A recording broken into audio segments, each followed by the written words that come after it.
And we are back with the third one. I am very late. I won't deny I am very late. Um, I had to rush, do a few things, thought I'll get back on time. I didn't get back on time. Enough blabbering. Let's just jump straight into it. Sorry. Boom.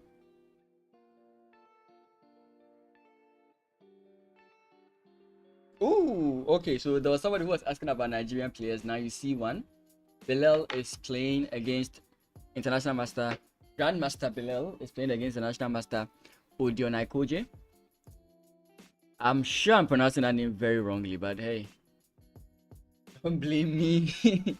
And he's board one because Basem drew his previous game. Michael Simpson, I think he's like, the last time I made mention of him was like 18, so by now he might be 19 or 20. Playing against George Samir. Is there any match that I'm particularly interested in? No. I just kind of hope at some point we get Maud Benson on these boards. She has to win like 3 games for sure in a row. Okay, so let's dive right in. We're going to just see. Oh my god. Is that a London system? Oh my good. Oh my goodness. Oh, I'm so happy. Though sometimes I like this. It's not good in this position, but yeah, if your opponent does this, then you're just completely winning from this point on. I mean, oh my goodness, you should see my face. Oh, yes. I don't particularly like this, and it's because it's symmetrical. The pawn structure is symmetrical.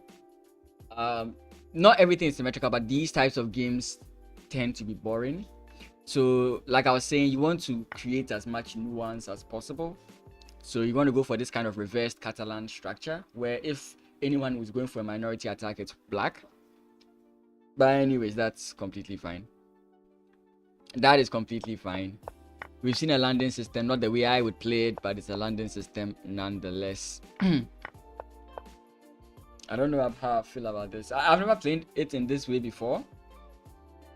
Often I just feel uncomfortable playing like this. But it's a London system. I don't know. Black may abandon this idea. Because again, white does not have, white does not have a dark squared bishop, so you're not really going to be hampered down on the dark squares. So even though this was the original idea, you may choose to like get away from that idea.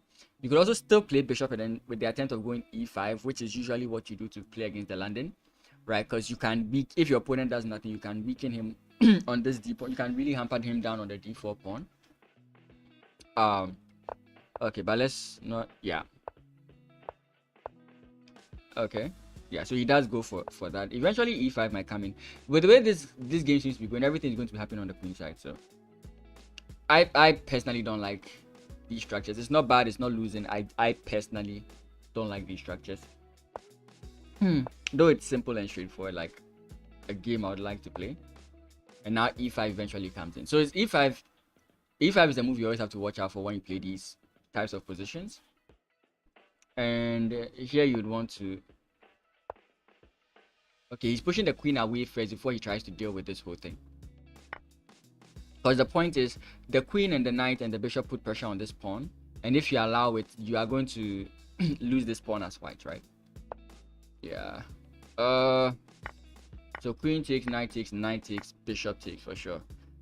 And what does white have here over black? It's basically this pawn. This is an isolated pawn that white can target. If there are any straightforward plans that white would want to play, it would be like bringing the rook out. Though at this point, it's not really something you'd really want to do. Bishop to b5. Okay, you want to trade. I don't know if this what, but the target is this guy. Maybe the knight jumps in, bishop goes back, but it's still not a comfortable position, especially. But you can easily target if that happens. But for example, if this happens, like let's say knight, bishop comes back, you do have this move, immediately targeting the hanging pawn. And your opponent has too many weaknesses to think about in this position. So, yeah, bishop e5 has a clear indication of what it's going for. So we could try this. Don't know.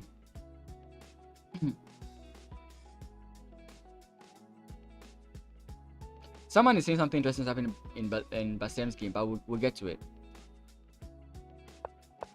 Okay.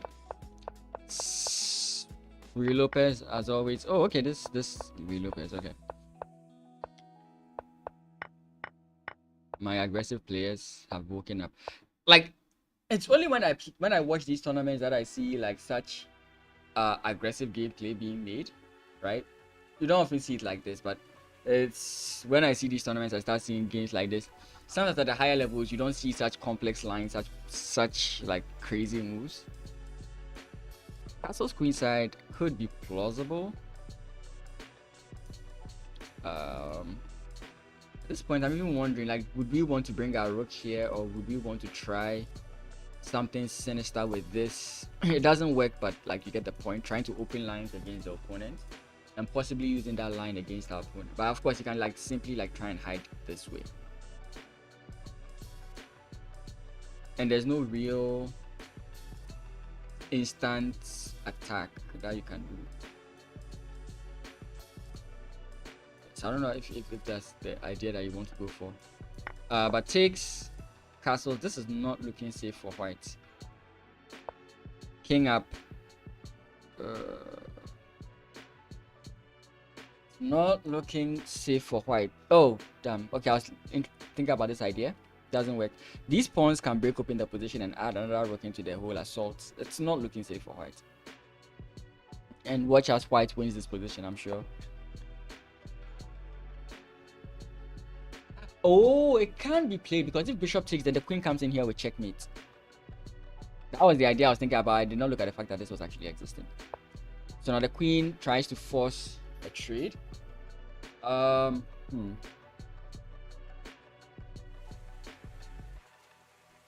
don't have bishop takes check. I mean, we could also just go for the trade. Bishop takes, king takes, doesn't really matter with this down the line. And I mean, it's significant issues for our opponent here. Lava, how you doing? How's it going? It's going good. It's going good. It's going good.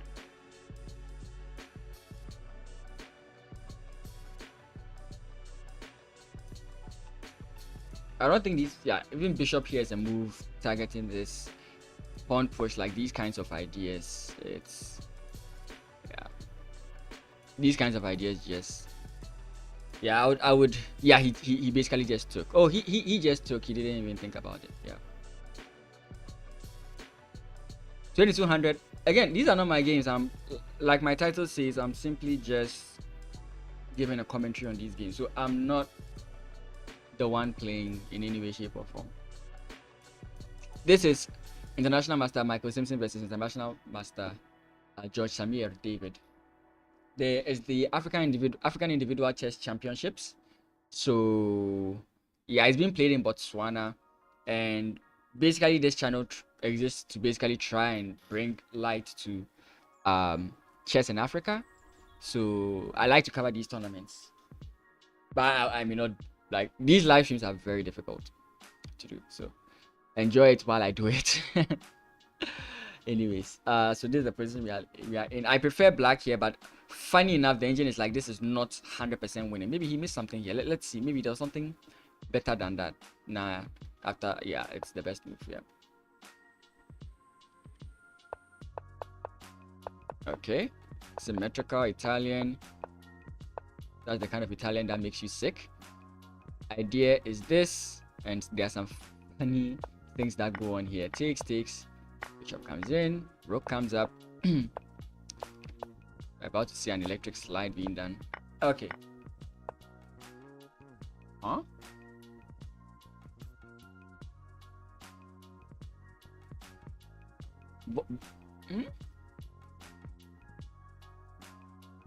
Like when you see this, you think about like maybe there's some maneuvering idea going on.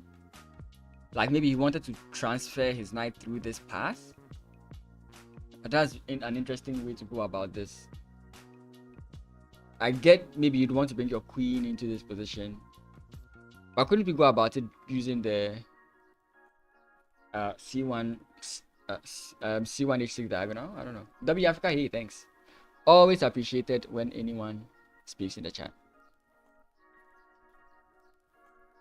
Yeah, but this is the current position. Rook F1. The only reason why Rook F1 would make any immediate sense to me is making space for this knight and then bringing the queen here, or presuming some idea of this, which would take some time to really develop, right?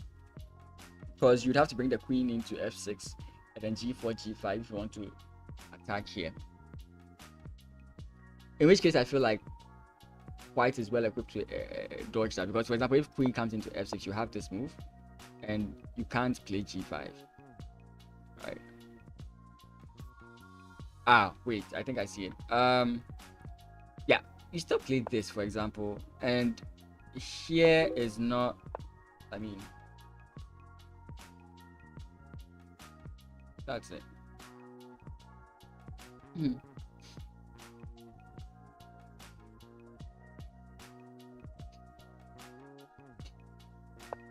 Okay, knight off. We have another knight off. But okay, finally something I know. Oh, isn't this similar? Okay, it's almost the same, but not the same exactly. Bishop back. This is the standard line, and F, like as always, F3 with these pawn pushes are very dangerous lines, and I think white has sort of like kickstarted these ideas, because you would want to like really attack your opponent as whites. That's the most dangerous line about the knight off that I've actually ever seen. Again, why'd you stop? If it's live, that's fine, because yeah, sometimes the commitment needed to become good at chess or to maintain a certain level of performance at chess is abysmal. So if it's live happen, that's completely fine. But yeah, sometimes the edge just hits you and you try again. Then you lose like 15 games and you're like, yeah, I understand why I quit. So the only practical game I've ever looked at with the knight off was from the late Daniel Naroditsky. It was one video that I watched, and in that game he went for a queenside idea. So I do know that it's plausible to play some queenside ideas with this opening. However, I'm not very well learned on it. Right?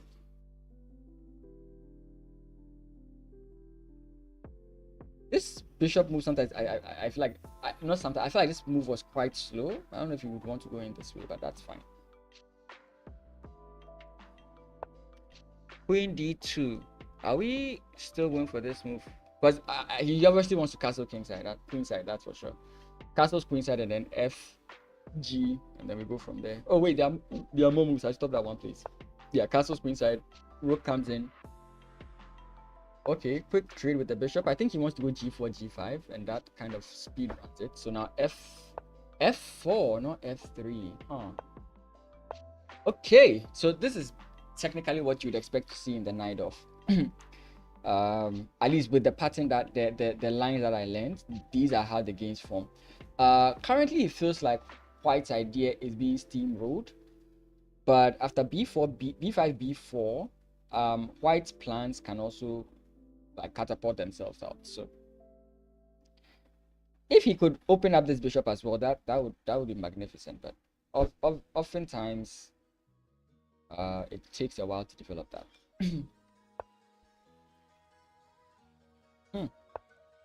Okay, G4.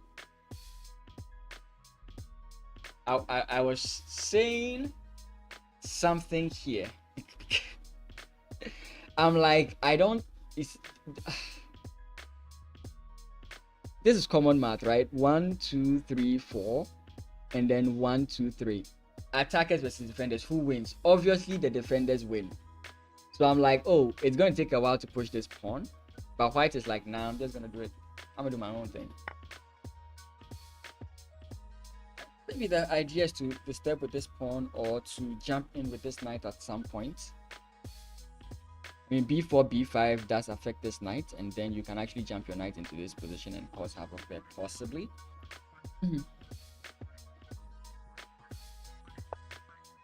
I was also thinking about this, but I was like, maybe you want to hold this in because of the alignment issue here. So you want to go b4, b5, knight moves, you take, and then you have this idea. So I was thinking that you'd want to hold out on that, but yeah, bishop to b4 is completely fine. Queen comes in, targeting the lone pawn here. Bishop takes, pawn takes, queen comes in, take the pawn. I begin my assault, right? So queen takes, bishop takes, you can have rook here, double up, and yeah, you're already attacking here.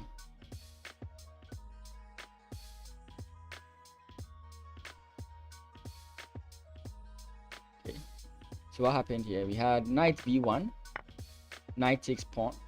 Oh, okay. Attacking the queen, queen jumps back, knight hides itself, queen defends. This is a very nice position. Like I said, once this opened up, things would change.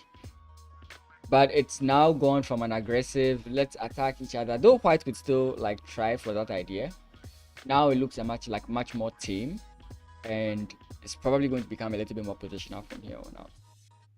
Though don't be fooled by what I'm saying. There are aggressive ideas that can be gone for here.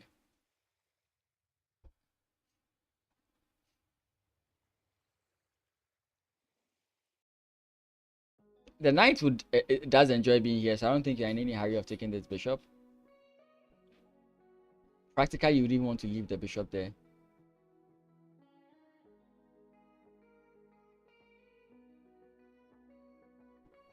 Is there a sacrifice? Like, let's make a random move here.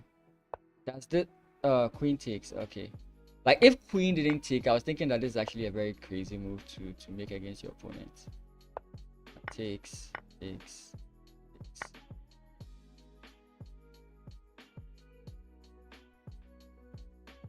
Maybe not even rook, queen. Because you hide here, we have this.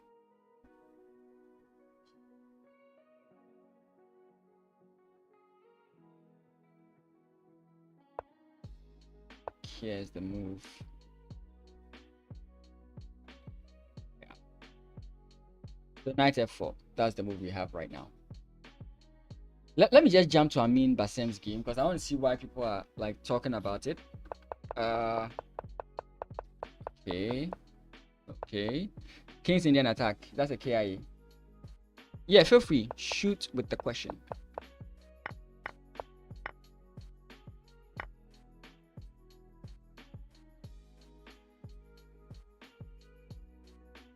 Hold on. Give me a second on this. I'm confirming.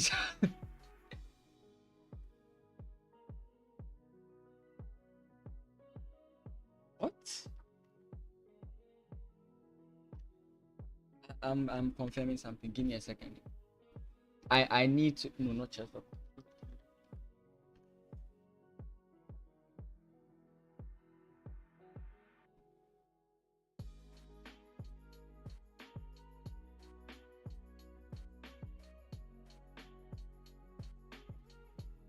What? Nah, like I see the queen off the board and that's a queen. You're losing a queen, you get a rook, you get a knight, you get a bishop or another knight.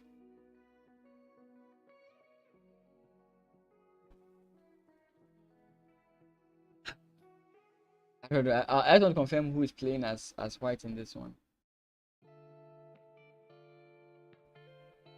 Yeah, Basem is playing as white. Okay, this is that is interesting. Okay, let's look at that. That is interesting. Everybody has a debate in every sport about on who's the best at it the most. But in chess, everybody does say, at least most of the time, say it's Magnus by far. Yes, it is. Is he built for chess like Mozart or Beethoven for music? Is he naturally intuitive to chess? Yeah. It's yeah. You could just even call it like talent or something. Some people just have a sense for something. It could be something. I mean, it's possible the skill he has would be useful in another field. It's possible what he's doing may be useful in another field, but it's applicable to chess. So I feel like he sees the board in a way we don't. He understands chess in a way we don't. The same way you look at engines analyzing positions and you're like, you don't get what they are looking at. Magnus understands chess on a deeper level, right? So there's something he's good at, and that thing makes you good at chess. It could be calculation, it could be memorization, it could be it could be something like whatever you think maybe a necessary skill in chess. It's something that he has, right?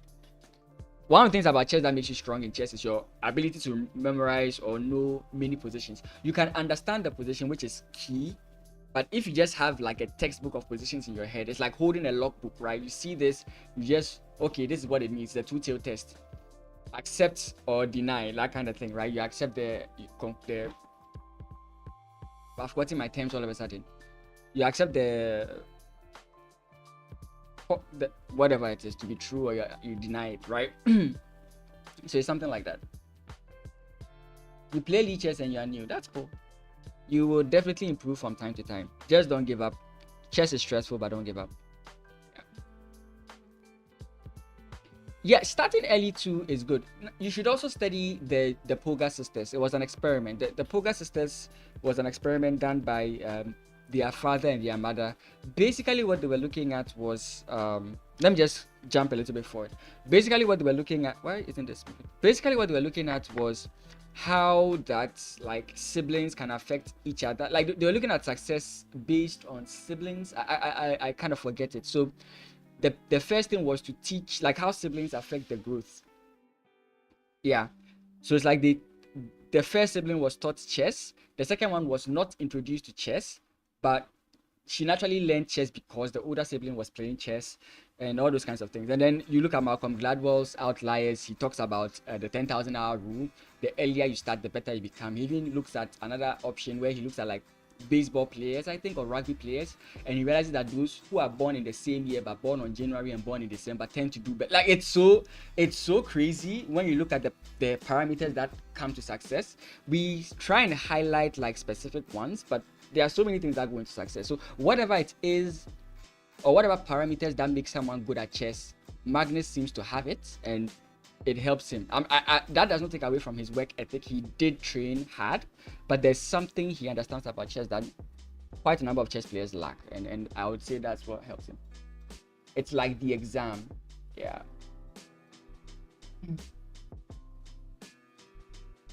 Okay.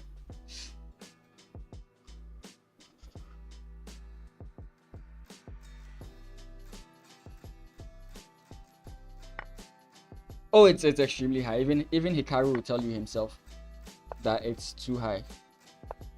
No, look, the only reason why Magnus' peak was 2887 or 2889 was not because that was his peak. It's because that was the highest. Like it got to a point in time when Magnus draws an IM or like a 2400, he was losing like 14 points. So he would play a whole tournament and gain like 4 points. Then he would just draw in a tournament and then lose every single point he gained. So you can only rise as high as your peers. And Magnus was in a league on his own. His peers were 2700, a few of them were 2800. So if he wins against them, his elo gain is negligible. If there were more 2800 players, I don't think Magnus would have stopped at 2889 or whatever. I'm sure he would have stopped somewhere 2970 something, if not 3000, right? But a time will come, someone will definitely hit at 3000 because with the knowledge we are getting from the engines and all these kinds of things. Maybe never though. I'm thinking about it though, because the engines really level the playing field. Anyways, okay, so this is one of those positions in chess that make you give up, right? So we see a classic piece imbalance here, right? Andrade basically sacrificed his queen, but in return he won a rook and knight, and I think a pawn. No, a rook and knight, and what else? Wait, we have 1 2 3 4 5 6 1 2 3 4. Yeah, a rook and a knight. Yeah, a rook and two knights, I think. Yeah, a rook and two knights. So these kinds of like, ideally the person with the majority pieces should be better, but it depends on the position. Like if black does not really watch his position, this queen can be an issue, because the queen can reclaim all the lost pieces with forks and spins and skewers and all those kinds of things. Right now it's not that easy for white to do, because black is kind of locked in with his pieces, so the checks don't really yield much in terms of like forks, spins and skewers and so on and so forth. I think most people would pick black in this position, but again, Bassem is Bassem, right? We just watch in awe. We just watch in awe.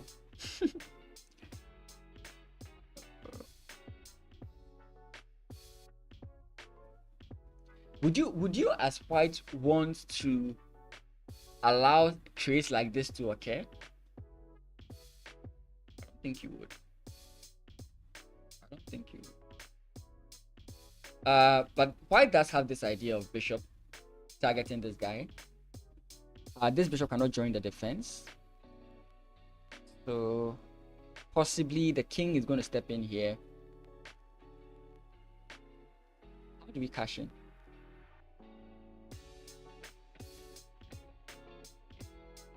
I think that's the current. Wait, if that was actually the current move, why would he step here first? Because he could instantly have jumped in this way. Of course, there's this move I see. But are we okay with that? Like, we open things up. But then still within the line, you would have to come in here at some point because of maybe targeting this and bringing the bishop in and all this kind. So yeah, I think that's a very good way to start. I think there's also the idea of trying to check his opponent here. I don't know if he's also trying to do pawn push. Pawn push attacks the bishop. Where I don't know where the bishop retreats to. Bishop retreats. You have this move.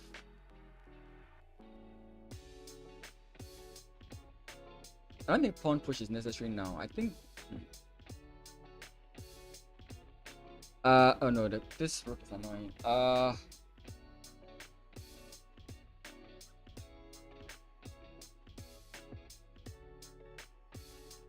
I have to do a sneak peek here. I just want to know what the engine thinks. I think white should be okay, but the thing also about the whole position is this: like,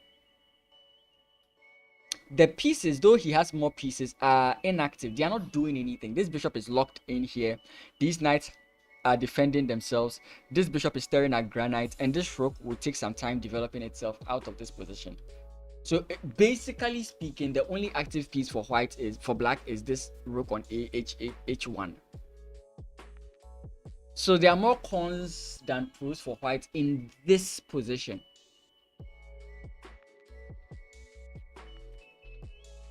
But as the position develops, we don't know how it's going to take. I just have to see. Plus 3.5. Engine likes white here. Yeah. But again, we have to see how the game develops, because the reason for me is, one, he has the queen, and then two, he has more potential pieces that can become active in this position. But if this is actually, I get this move, but then now that I can free my bishop, I was actually going to mention it. Now that I can free my bishop, I'll be a happy camper as white. Okay, let's go back. There's a game I didn't check. Roy versus Dante. Let's quickly. I was going to say something very dumb, but I won't say it. So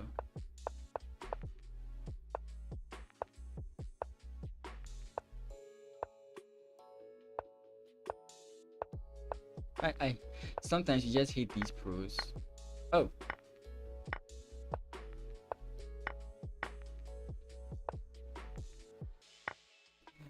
Just okay. And now we're in this position. I think he's gonna no. You would think this, but then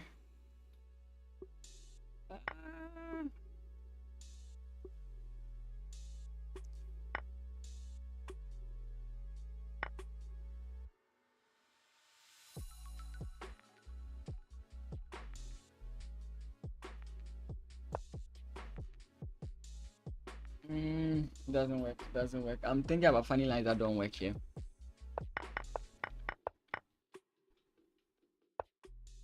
Yeah, because we can even just go check here, and after the king moves wherever, we can take, and whatever takes, there's this. We are still guarding the square.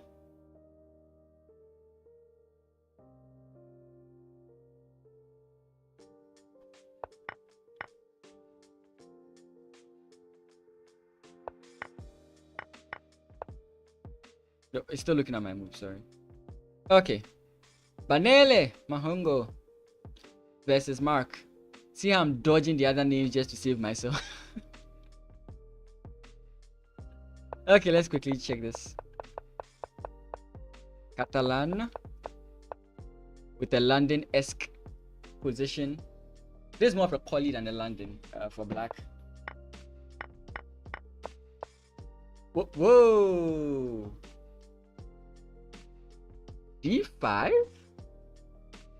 Oh, okay, it's because of the bishop. Because D5 seems very anti-positional, right? In these positions, mostly this is what you end up coming up with. And the idea is to try and bring your knight into this square.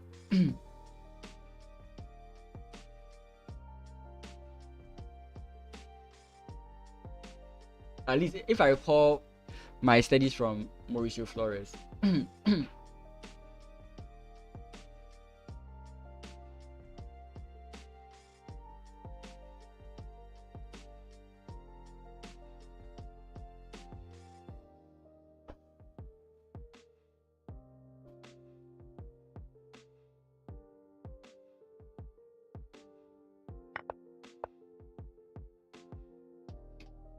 The reason I'm pointing this out is like if takes, this is the thing, right?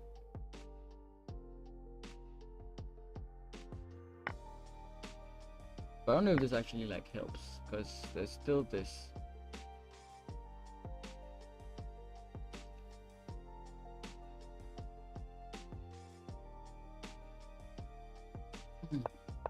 On a d5 may just be the best move here, but I don't know. What I did learn was you may need this. Wait, did I say jump in here? Wait, I mean you can just jump here now, right? Oh boy, it takes, and then you can start with this.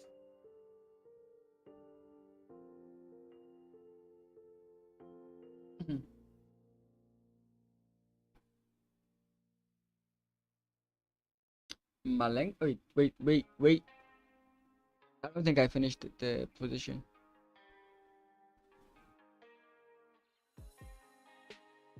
I don't think I finished the position. Oh wait, we did all have all this. Queen did take. Okay, bishop did come in. There was a trade. Rook infiltrated the back rank, making it hard for the bishop to develop on its own here. We have a4. The bishop finally develops itself. You can double if you want. He doesn't double. a5.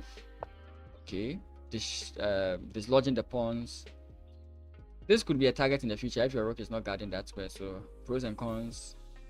So maybe we can bring our bishop here, target this guy. Oh, it's black's move, so yeah. Maybe.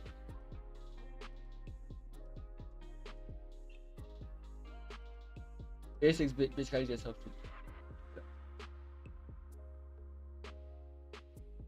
Okay, Mulenga.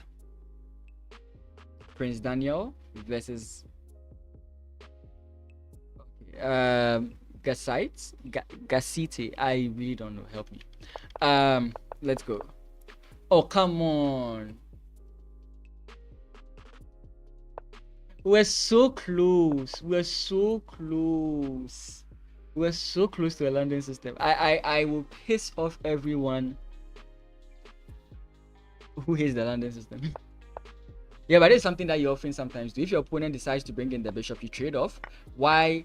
Positionally speaking, this bishop, the dark squared bishop, is a better bishop than your light squared bishop. Though, of course, your light squared bishop is not stuck within the pawn structure and it's outside of the pawn chain. It's still considered a nice idea. That, and also your opponent has to waste move and bring his knight back. So yeah.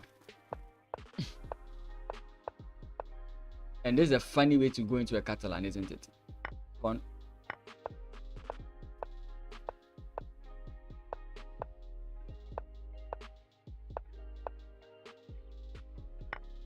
These are some interesting moves, to say the least.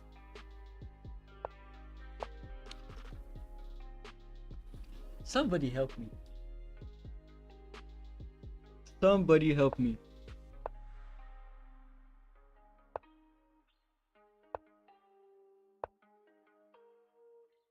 Wait. Is he really giving up the pawn?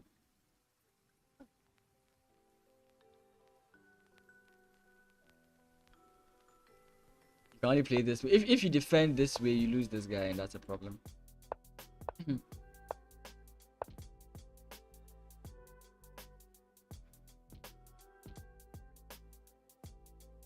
Is there ever a way we can get free of this pressure? If so, I think white would be interested in getting that now than later. Okay. Let's go. Let's see more. Queen's Gambit declined. Exchange. We have a Catalan. I said Carlsbad pawn structure here. Idea is the minority attack. There are many ways you can play this. I personally like the minority attack.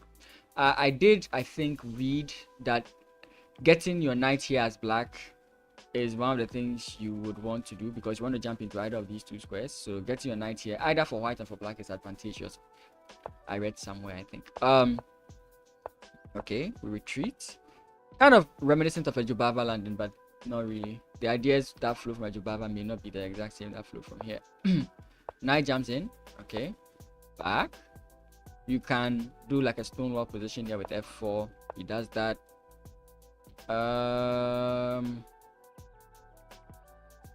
Wondering if we can play queen h5 in this position, because if you take, I take targeting the bishop, you go back or you go forward, doesn't really matter. I'm looking at this, this, and this. That's kind of like the idea I'm looking at. So queen h5 is played.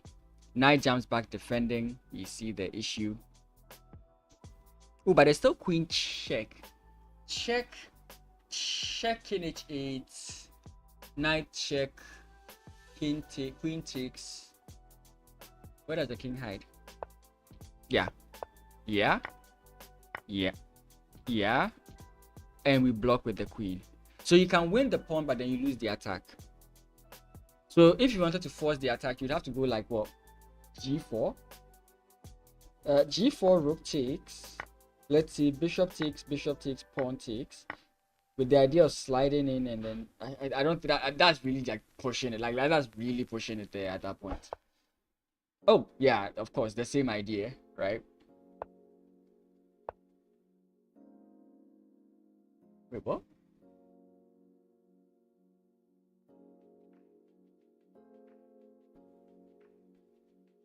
Why did we not go immediately?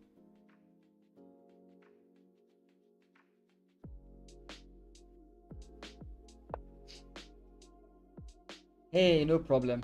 Always great to have guys speaking to me in the chat. I do appreciate it as well. I want to know everyone in Africa, everyone around the world, how they are enjoying chess.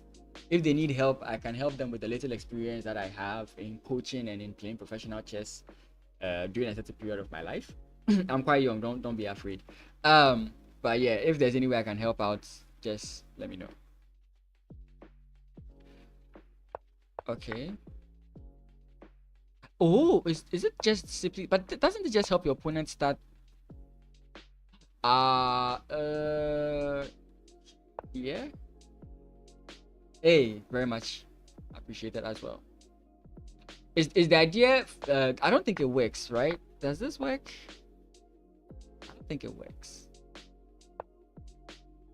I don't think that works. I don't think that works. I don't think that works. Okay. I don't think that works. Shahenda. Now we're on the women's side. Okay. Seems everybody plays knight off nowadays, I guess. I'm just kidding. Yeah, I saw this exact same line. Now this looks like a Grand Prix for white, right? With this F4 move.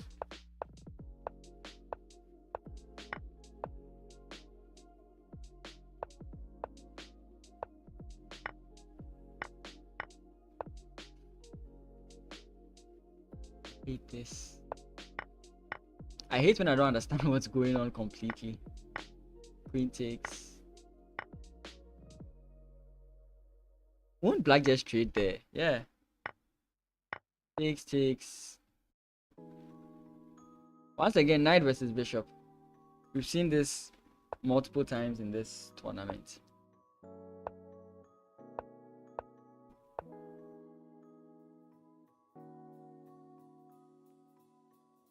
Is his defense this?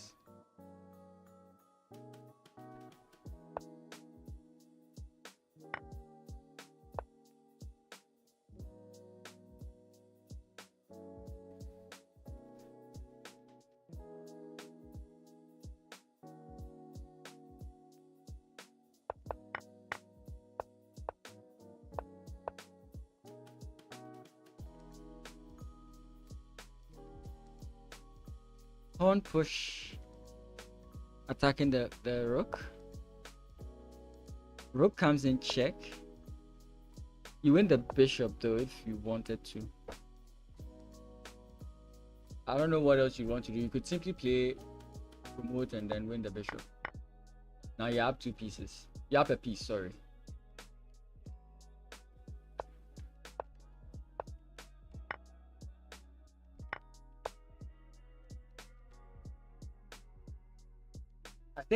I think the way you draw this as black is you find a way to trade off all of white's pawns and you trade off rook, right? So if you can trade off your opponent's pawns, then trade off rook for rook, it's insufficient material because the king and the knight can't checkmate.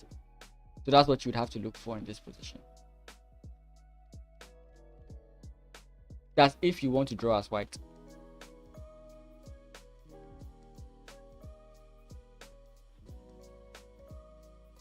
Okay. Dema versus Esperanza. Okay, we have dragon. I was going to say we have a normal open Sicilian, but we have a dragon. Is this something like a symmetrical dragon? Because this looks like a King's Indian attack versus a symmetrical versus a dragon Sicilian.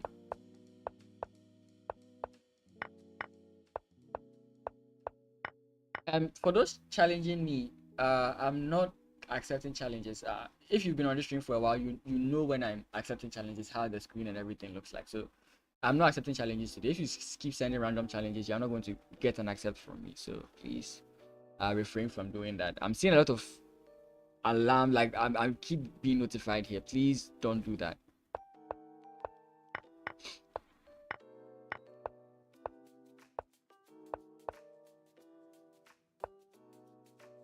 Fun. Force the capture. I just said and someone still did it. Anyways, you can win this guy, but I think the point of white doing this is not because he wants to win this pawn. He might, but he wants to prevent this pawn from becoming a problem. So the idea here is this, because if your opponent steps in here, you want to know what to do. But he might just take the pawn. Okay, he does that. Yeah. Couldn't you have just gone this way though?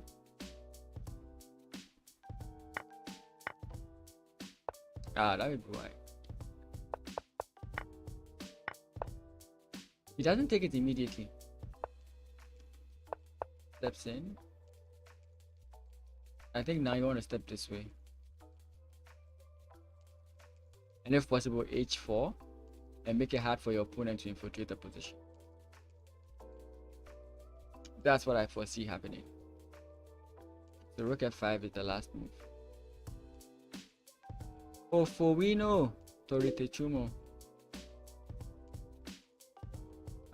Okay, I don't know. Maybe I literally just said it and Pastor Chen said it.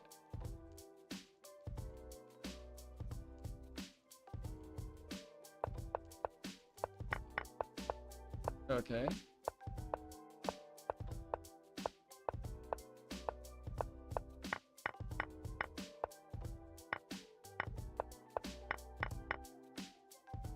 Okay, let's just look at the last game, and I want to go on a short break. So let's just quickly run through this. We have an English. Carlsbad structure once again. You can tell when I'm learning something or when I'm excited to see something because of how I talk about it. Yeah, the minority attack we've been speaking about is what's happening in this position. Knight jumping in here. I mean, it's not as strong. There are some times when you want to play f3, but here it's not a good idea. So guys, I will be back in a few minutes. It's difficult to set the timer when I'm not using Streamlabs, but I'll take a bit of time, not the 5 minutes you see, but it won't be beyond 10 minutes. So if you have any questions, feel free to ask. When I come back, I'll answer them. You can also go to the YouTube or to the Twitch channel, subscribe, follow, do all that wonderful stuff to help support me in all these things that I do. And I'll see you guys in a few minutes. I'll be right back.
Let's see. Oh, we did not need to take long to see. But Sam, I mean, yeah. So like, I mentioned this move, and I was like, is it that bad to approach this immediately? Because I could see the problem that it creates, especially if you do this, which is why I mentioned it. But Sam is like, yeah, it is.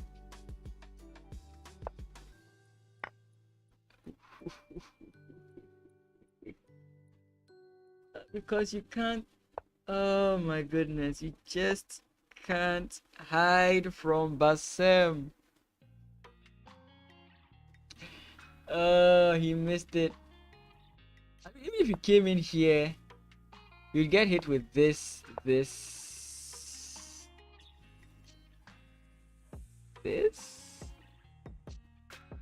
No. Wait. If you come in here,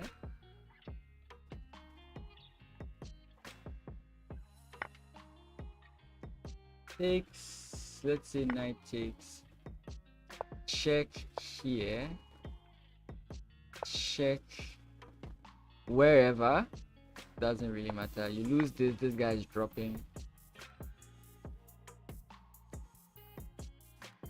Yeah, you lose the material you gained, and that's what destroys the whole thing. That's why having the queen is very powerful.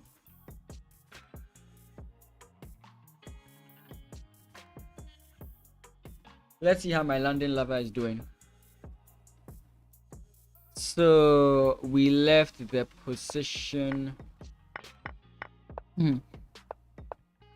around here. Okay, so after bishop, he plays bishop to b6, and here we have a4. Bishop goes back. We initially thought that like this was what we'd be aiming for. Wait, with the bishop blocking this, we don't have this move yet. Wait, we do, don't we? Because bishop takes. If you take here, I take here with check. No, that's bad. No, I was thinking that there was something else. No, there's nothing.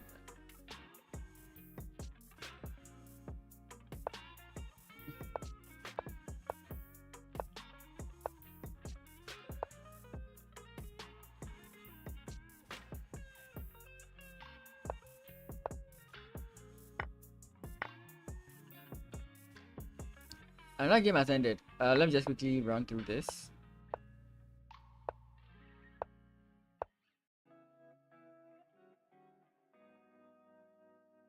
Okay. Felix Raphael defeats Jamal Hamid. Where did we get to in this position? Okay. Yeah, this was the attacking game. Okay, he did go f6. So he did get the aggressive structure, and I was saying that.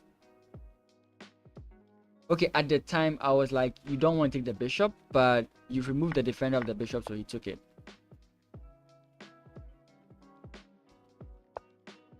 And now he threatens checkmate. So even if you take the knight, you get mated, right? He defends, but you can't take the bishop, which gives me enough time to bring my knight back. You have some threats with like pawn takes first, maybe. Nah, the queen comes in with check. But I was looking at, like, for example, if you play takes here, maybe you have an idea brewing like with this. But there's this check that you still have to think about. And the checks.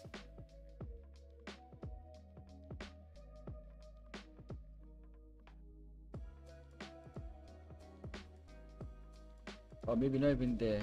Maybe here.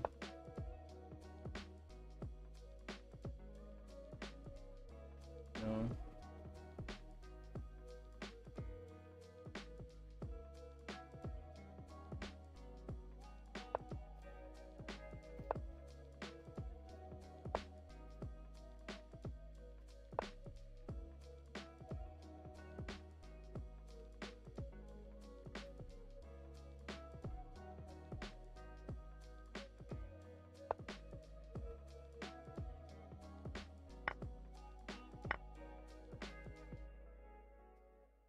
Look and check here.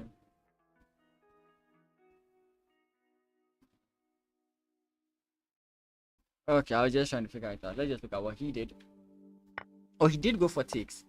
Queen comes in check. Okay, the time is a bit different. I brought the king up first, which is slower. Knight jumps back. Rook comes in, exactly the same idea. What was the trade of queens?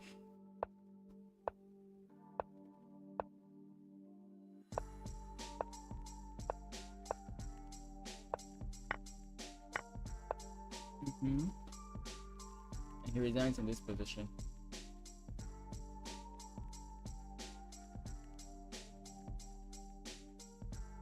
Oh, the rook has no runaway square. The rook has no runaway square. So eventually we'd have to trade this way, and I think this is why. Oh, we don't have this though.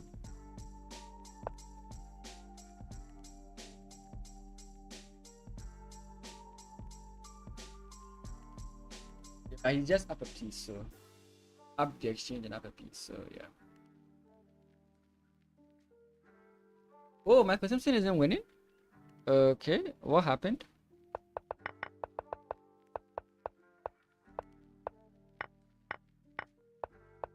Okay, yeah, so this was a game I was like, black is just infiltrating. Shaki, how you doing? It's African Individual Chess Championships. That's what I've written on top of the board. African Individual Chess Championships 26. These are human beings. African chess players. So we saw all this. King comes up, bishop comes back. Yeah, and it was slightly winning for black when we left here. Okay, makes sense. Now the king is trying to run away. Black is not allowing infiltration. Oh my goodness, this is bad. Sorry, you don't have eyes. No, I mean, maybe I wanted to write the full thing, but I would have to make the font extremely small, and I was like, nah, let me do the AICC in the title, and I'd put the full name in the. So don't worry, it's fine. Yeah.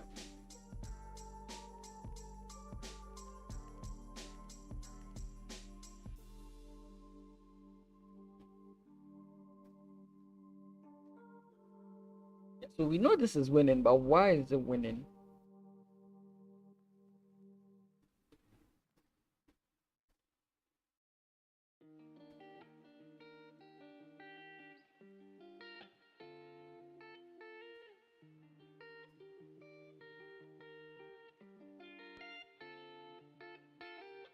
Like rook f to d1. I don't know if you still would like to play that move. Rook f to d1. Like moving the rooks is not safe. The knight can't move anywhere safe. It's either the knight undeveloped itself or it moves to a square where it can be captured. The two pawns over there are hanging, sort of. f5. Like what I'm looking at more or less is bishop to c5. Bishop to c5 just to put pressure on the opponent's pawn, making it difficult for this rook to move. But beyond that, I still don't see. Or bishop to c5 to d4. Because once the knight moves, then you can move your rook here and start targeting these guys. I don't know.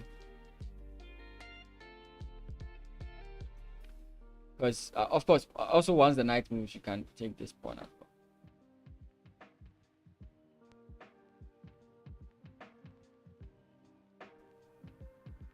Yeah, but white's position was not looking safe at all, like moves ago. And once again, in the flyers below me are tournaments that are being held in Ghana within the month of June and July. If you are in and around Ghana, or you'll be traveling to Ghana anywhere within this month, and then I think beginning of next month, you can join any of these tournaments. In the 14th President's Cup, I will be playing in it. I only play 2 tournaments in a year. I do stream it or play it, depends. But that's the President's Cup, and the National Chess Championships. So yeah, I will be simultaneously participating and streaming the President's Cup. So yeah, if you will be participating, I will be there as well.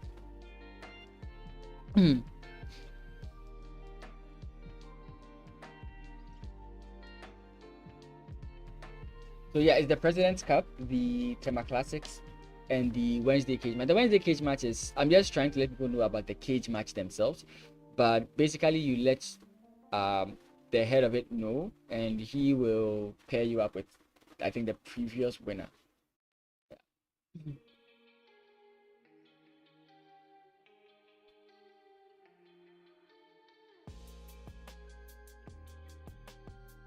Okay.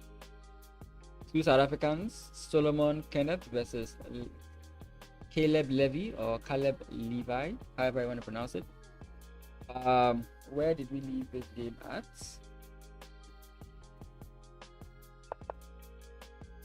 Remember this position? Oh, okay, I do remember this position now. Yeah, so I was right. The only reason you'd see the rook coming back is because you want to remove or maneuver the knight. Oh, and also the queen. The pawn, actually. The pawn is what he actually was looking at, not the queen per se, not the knight per se. Okay. Trying to force the trade of queens. If you don't oblige, you lose the pawn. You have to trade and defend. Sorry.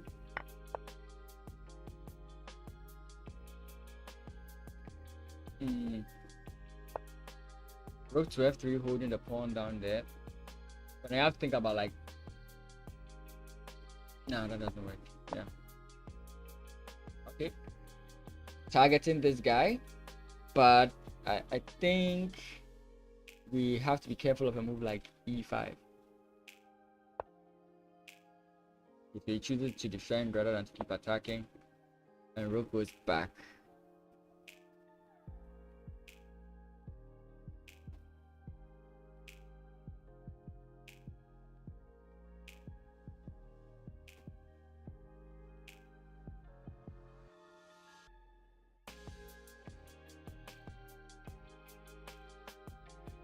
Okay, it's no longer necessary here.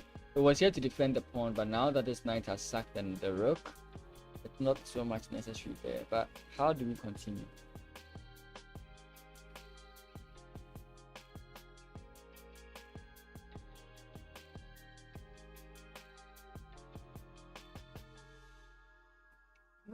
I was looking at this to see if there's any merit to this.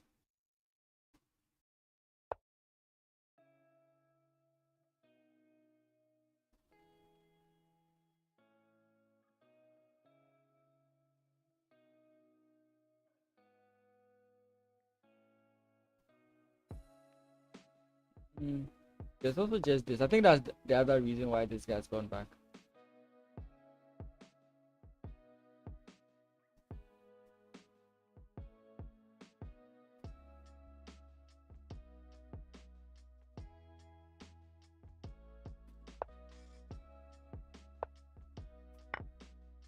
Maybe we just win the pawn there.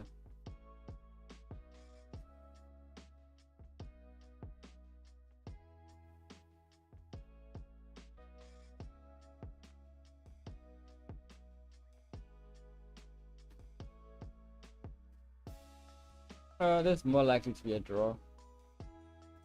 Yeah, rook and pawn endgame, equal number of pawns. It's more likely to be a draw than anything. Banele. Okay, knight takes, bishop takes, and this is the position we are going to see very soon. And this is good for white. Again, same thing I've been mentioning throughout this round.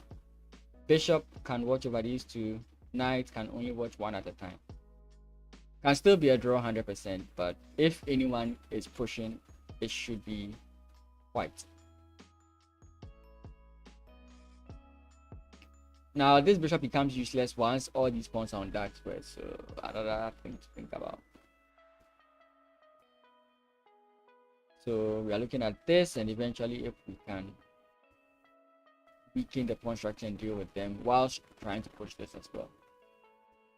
Because once this pawn gets around like this direction, it becomes too much of an issue and your opponent has to think about it.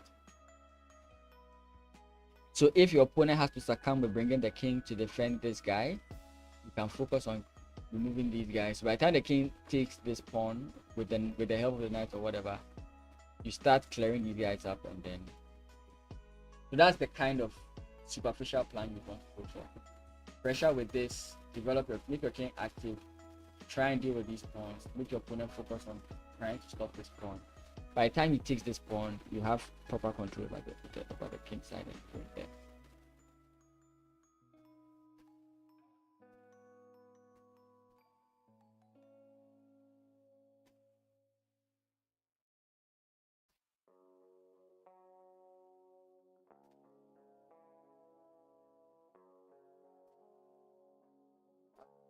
Let me I'm not going to switch screens. I'm just going to make a cup of coffee and I'll be right back. Yeah, just give me a second.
Yes, was something funny.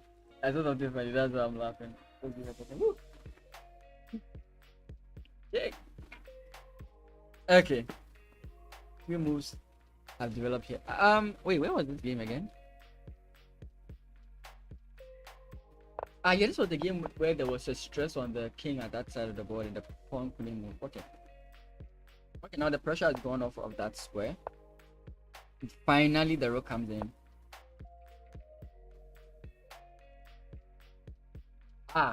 Pawn takes, pawn takes.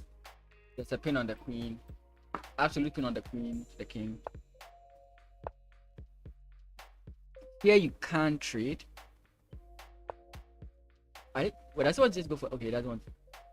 Maybe white was going for a draw, but black says no. Oh, of course, black is the more experienced player, so black will play on.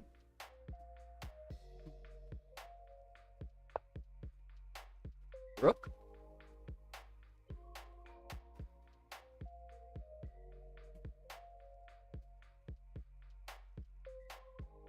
Wait.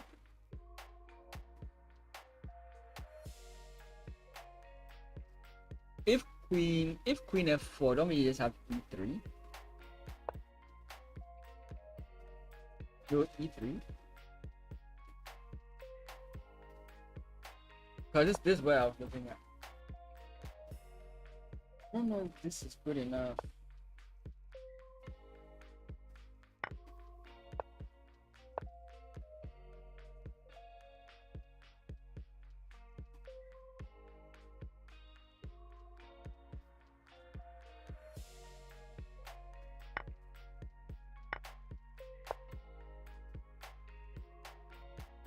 Yes, okay.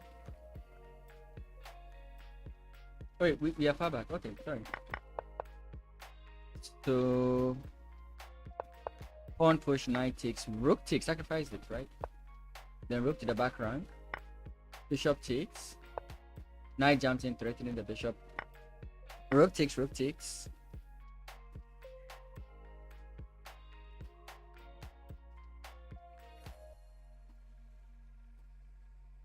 Funny enough, this move is just bad because queen takes.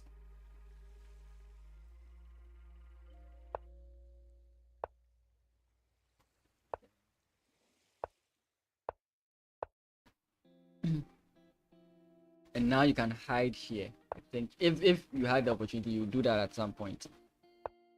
Knight comes in, you win the pawn. Oh boy, there's threats. King runs away. Bishop takes. This is the card.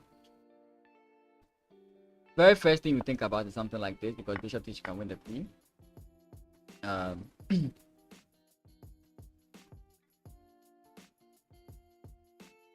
But then there's also this move. Okay, that doesn't work. Queen just takes bishop. So.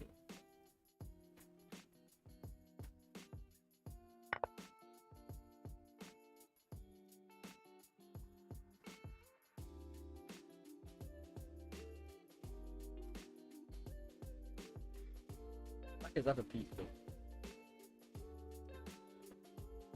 Though white makes up for it with 2 pawns.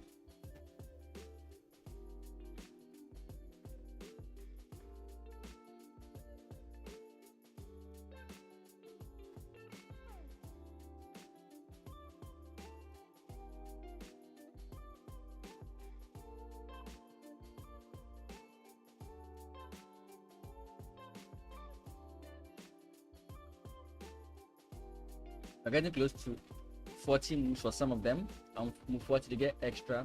Oh, well, for winner wins again. I think she's on 2 points now, right? This is round 3.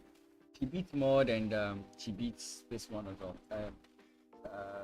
Beats like Jamie Nicole.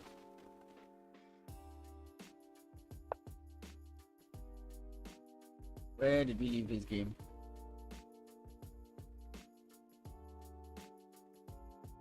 Okay, yeah, this was the game where the sacrifice of the knight was plausible. Check, check, check, pawn push. And this is where it became complex because okay, so white completely abandoned any aggressive idea.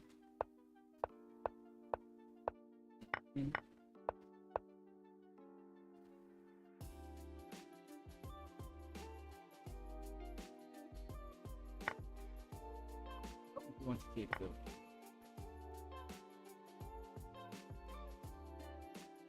We won't take like that.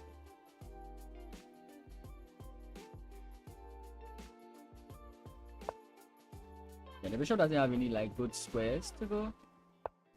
So you could do this and pin your opponent. This rook still has nowhere to go.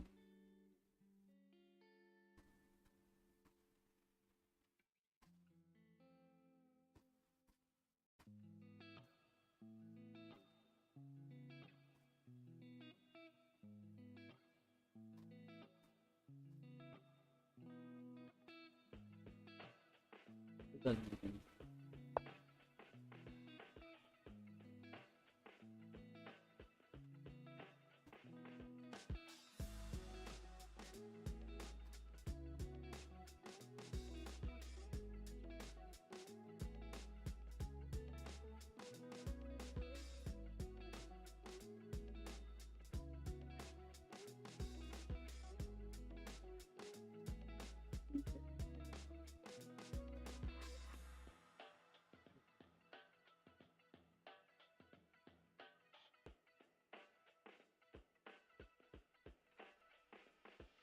Yeah, we'll take d4. Oh wait, am I overanalyzing? Wait, knight jumps in. Oh, so this is the new move that was played. Okay. Yeah, because you can't play this.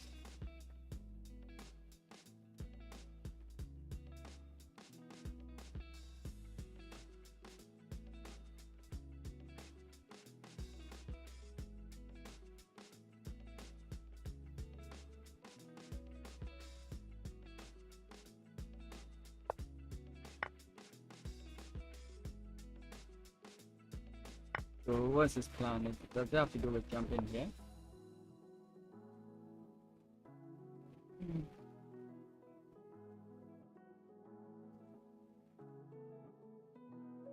Let's say it comes in this way.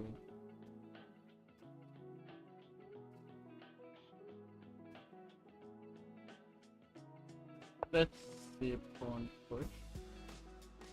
What am I saying? Why pawn push doesn't exist there?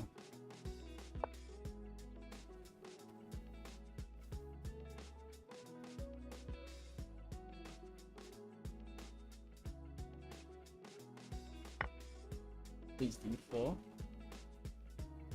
Is this simply this? Because if your opponent takes either with the knight, either with the knight or with the bishop, let's just say with the knights, then you open this up.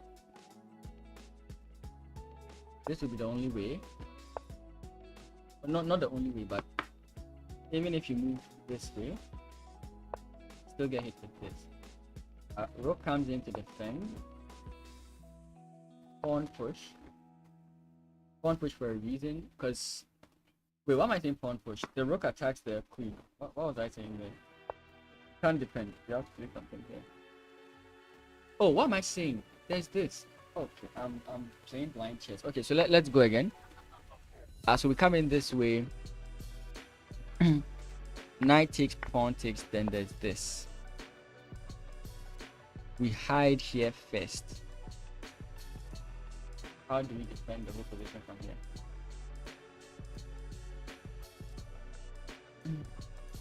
The reason I wanted this is because if we can bring this guy in, we can sacrifice this, bring our bishop here, and then have fun.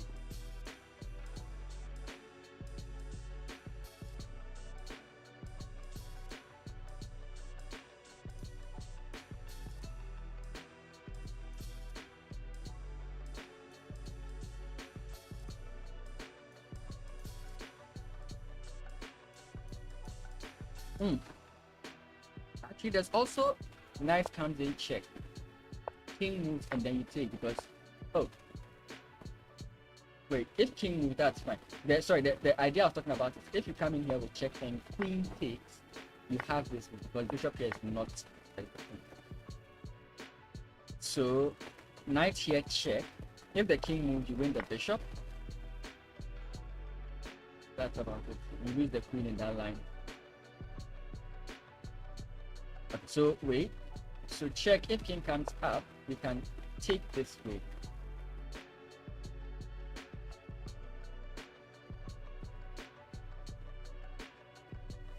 still, there's nothing. Yeah, how you doing? How you doing? Like, I just wish this pawn didn't exist. Like, this pawn changes everything. There are so many lines I would like to calculate if only this pawn did not exist.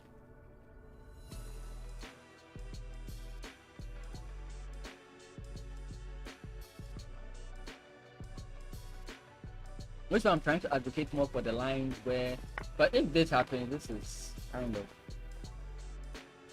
right. So I don't know. Empodo or I think it's I don't think this is your first time here. I think I've seen your name talking about that. I could be wrong if I'm wrong. Oh, we had a draw? Really? They decided not to continue from here. Really? I sincerely would think that people would play on here.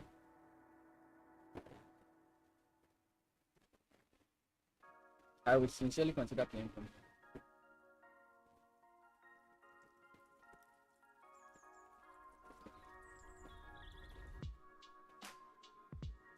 Maybe it's just me. Maybe with enough experience in the position, you would just give up there.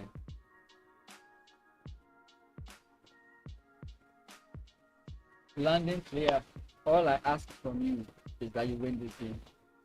Put all our enemies to shame.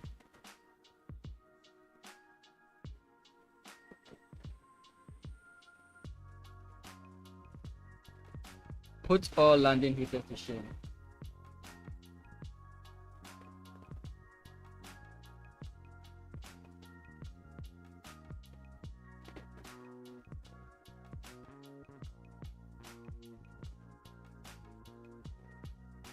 Oh, it's just no, that doesn't work, does it? Yeah, it doesn't work. If you, I was thinking I was trying to check, but that doesn't work.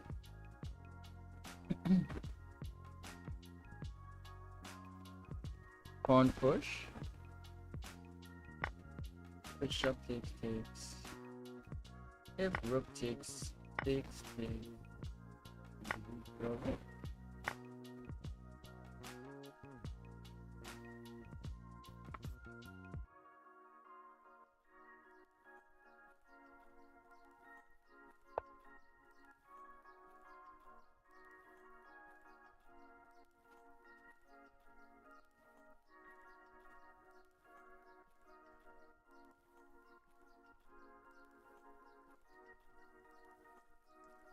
Oh wait, that's in a move.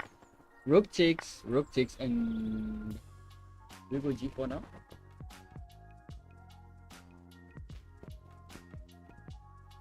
Still like wait, does that work now? Wait, g4, g5. If we go through the exact same line.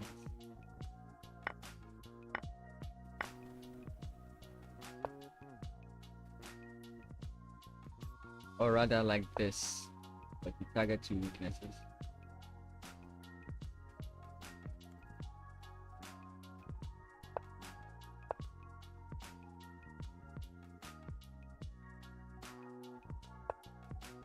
I think we just did.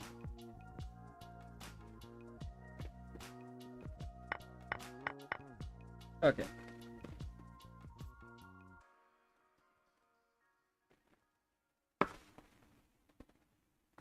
But what did I miss? Why would you initiate with the trade first instead of just going g5 first?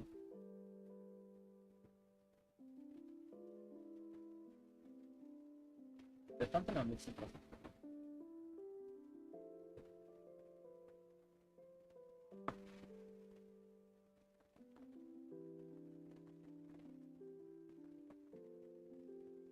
Okay, Michael's.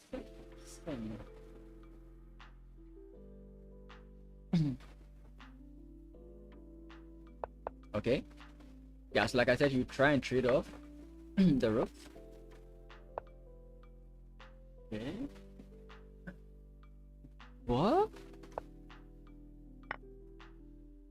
Oh, he allows him to capture. and just decides to win the pawns instead.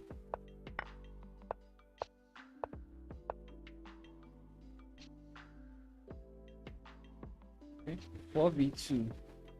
There's a possibility that our opponent doesn't get that.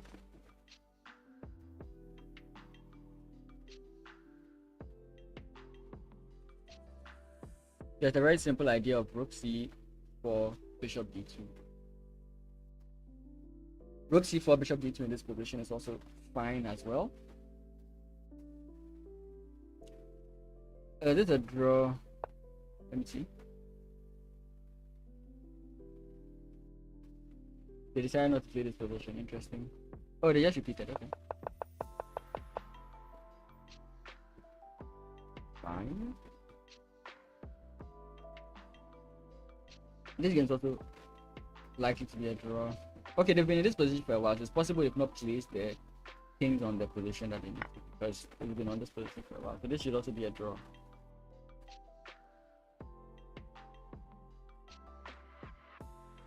But just to engage some of you in the chat, who are you supporting? Which teams are you looking at? Or which players are you looking at? By way of engaging in the chat.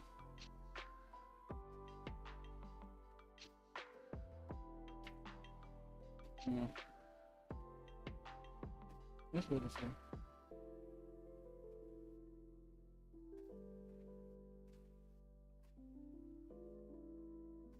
Not attractive. Like I get that you're dropping a pawn, but why is it not attractive?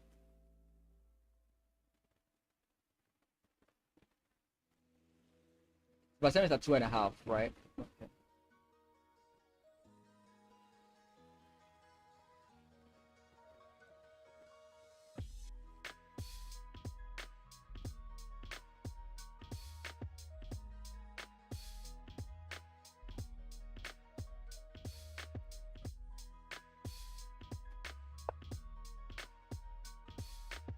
Okay, just okay, maybe that's what I was missing. Yeah, the obvious move here.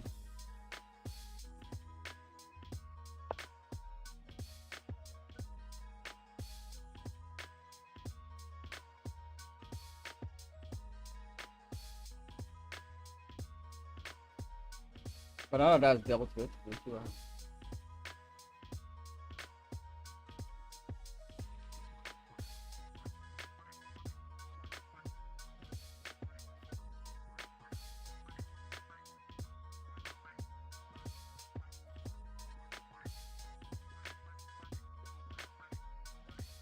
The games are coming to a conclusion.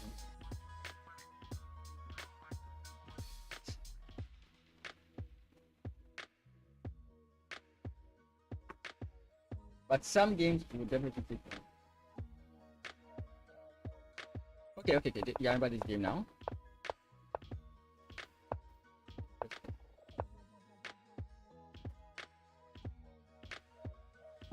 The choice.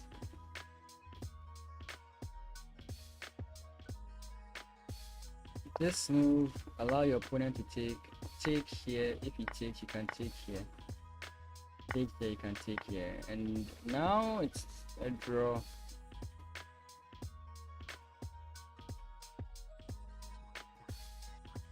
But what actually happens? So after this, what happens? He takes with the bishop first.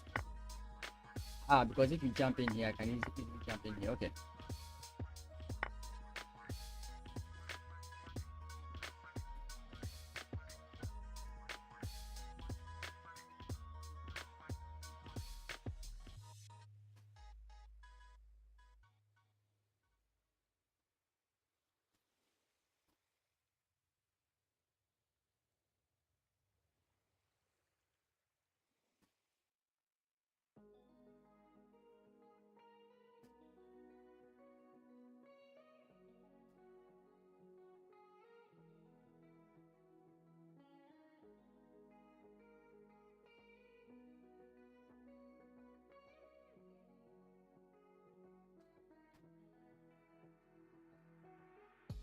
I don't know if you want to take here, but your opponent would want to do this at some point. But I'm not so convinced your opponent would like doing that. Actually, no, he would, because yeah, there's no way you're stopping this.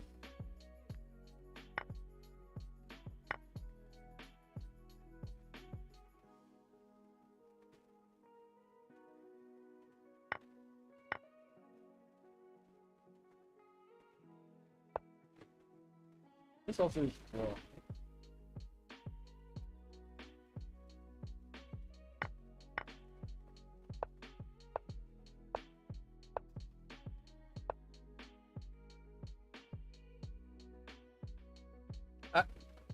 Is it draw? Yeah. No, it's not a draw. It's a win for white from this position.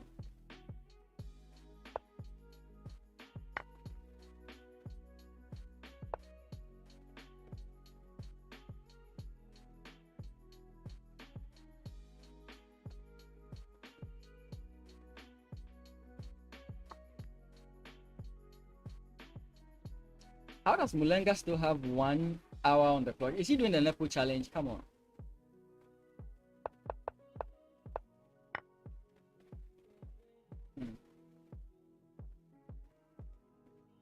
What? Oh. Ho. If you play king here, there's check.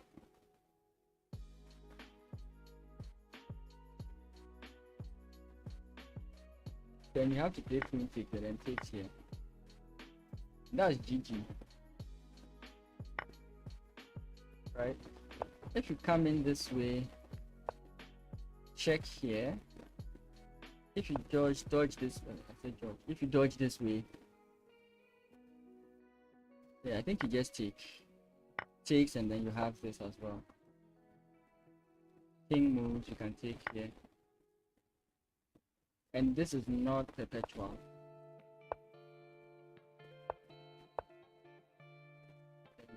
That's why he resigns. So Mulenga wins. Yeah, look, and this pressure has been on since the beginning. Like, look at this. Look at this. That has been like the theme of the entire game. This whole thing. And white would never be free of this pressure. And it ended up being the deciding factor of the game. Played very well. Had one weakness, honed in on that weakness till it ended. Very nice. Jaden versus Sad. Okay. Yeah, I remember this. Okay, he does go for the queen first. The rook comes in. Oh, does it? Oh, okay, I missed that. So let's just say this. I think this was the idea, right?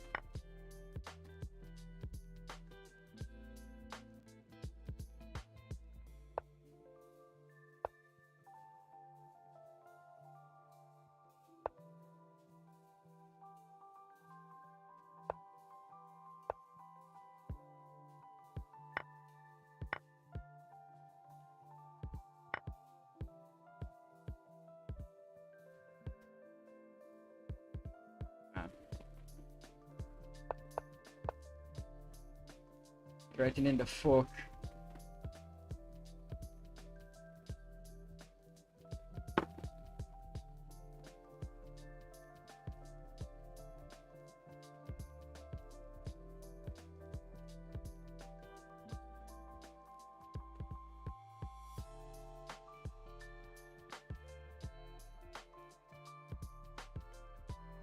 If you trace of the bishop, I think that white secures the position then.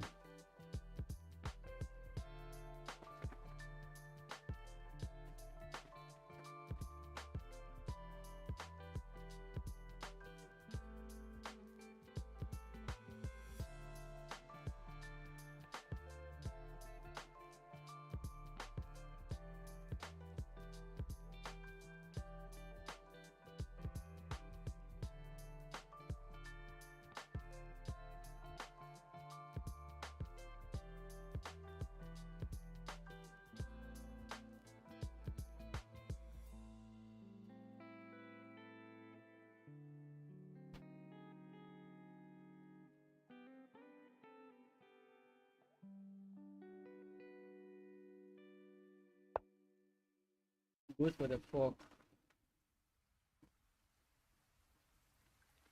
I mean, it's basically a trade because of knight g4 checking moves. Take, rook takes, rook takes, knight takes, so then that's basically a trade. But there is no check at that side.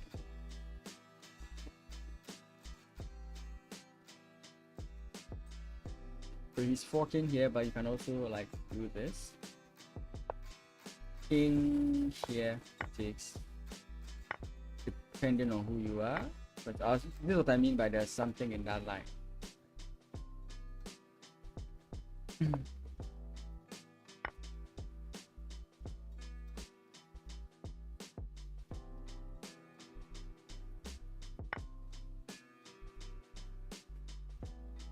That's what we are seeing on the actual board now.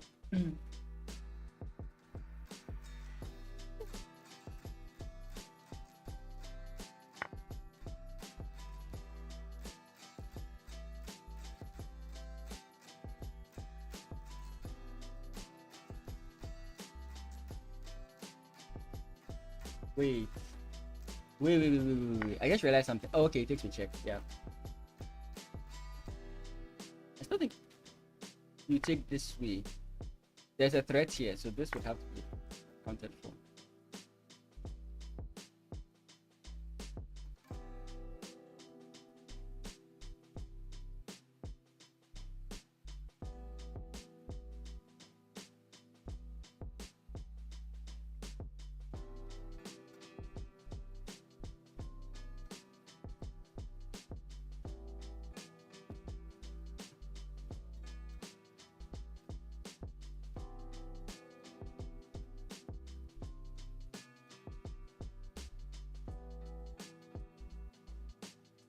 Wait.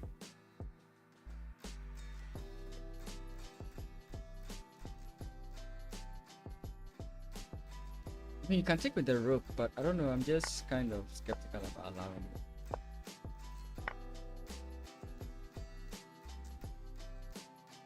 Let's go.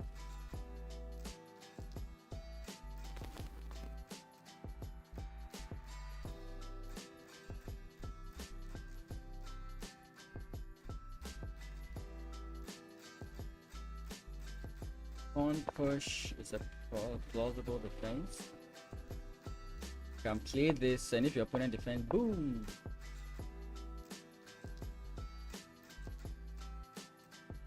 But of course, if you play this and your opponent attacks, you for sure have this. But you have to really calculate if this will help you. After the king moves, boom, you take another one. So easy.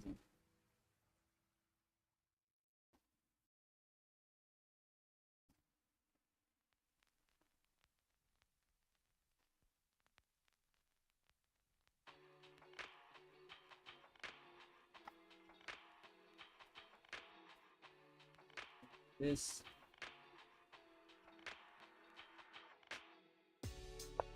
Oh, this game is like I've not looked at it in a very long time. Yeah, because the rook held on to the position. Got this. Slow advancements towards the center. Wait, so why didn't he check first? Or he thinks he doesn't want to bring the opponent's king further into the position. Then you come back here.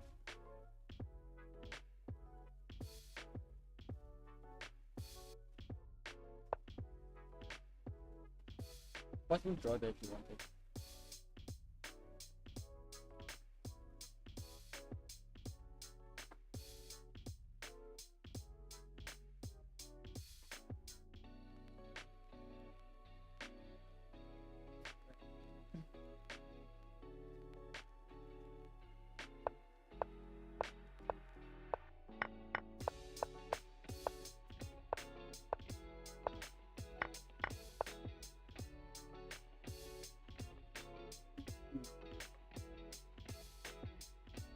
Do I want to defend or do I want an active position? And we can play pawn push here, right? We're not bothered about queen takes or bishop takes there, right?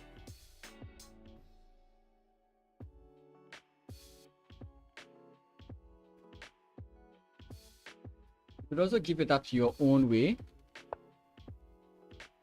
That way it takes. Oh, they accepted a draw. Ah. It is Bilal's first draw. And the one to do it was the London system player. Everybody playing the other thing couldn't do it, but the London system player drew him. See how the fancy openings aren't doing it. You just have to do the London system. I mean, playing it symmetrical like this is asking for a draw in the first place, but yeah, kudos to him.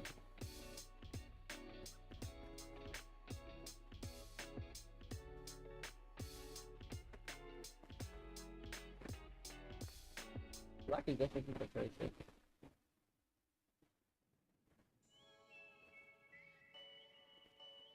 Roy. Whoa, whoa. Wait, did they not get? Yeah, they get meant from now, yeah.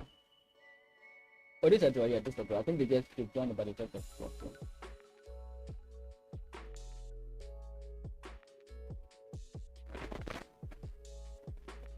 Yeah, this is also a draw-ish position.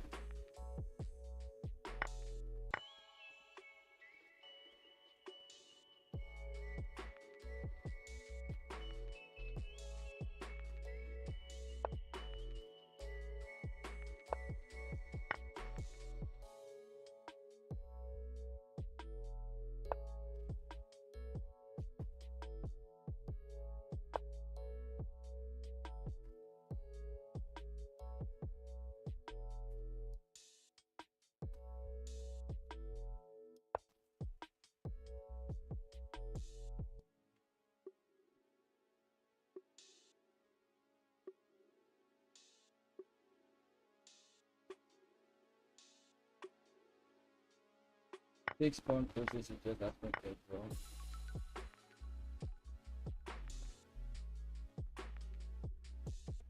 You use the knight to capture this pawn. Use the king to capture this. Maybe not so simple, but.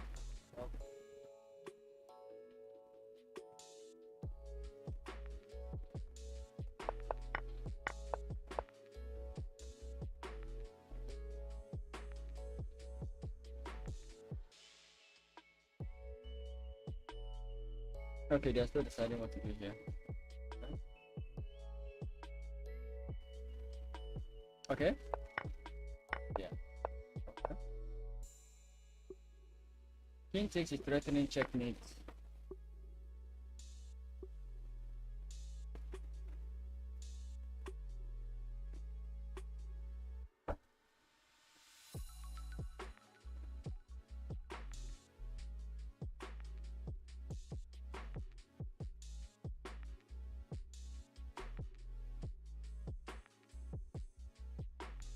I'm just checking if you go here or here, that's all.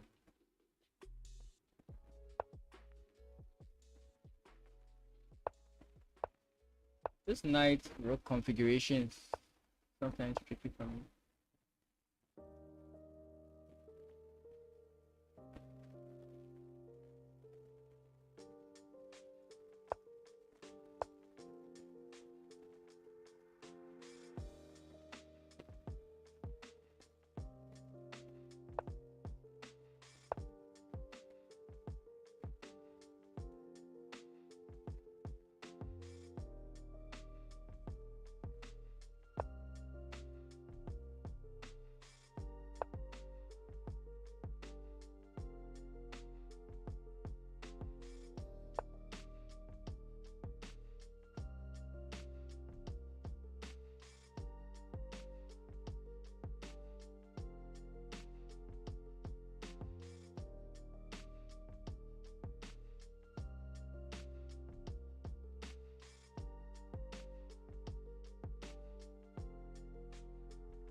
Okay, yeah, I mean that's also a simpler way of doing it. Your opponent tries this, you can just bring your king closer. That way this pawn can push.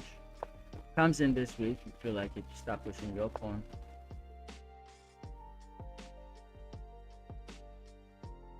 Because your opponent can't like deal with everything.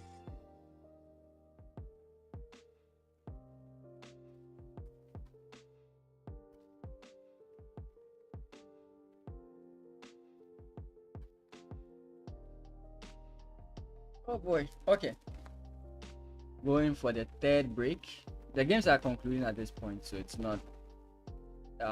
And some of them we know it's a foregone conclusion. Others still need some work, but want to wait for the positions to develop a bit. I'll be back in a jiffy.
Oh boy. What am I looking at? Is this recent? Yeah, we expected this to happen, yeah.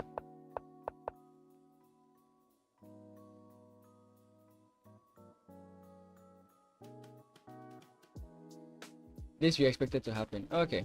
How many games are left? We have Black would win this one, but it's going to take a long time. This might be the last game. Wait, is there a much harder position? Much harder position. There are just 2 more games.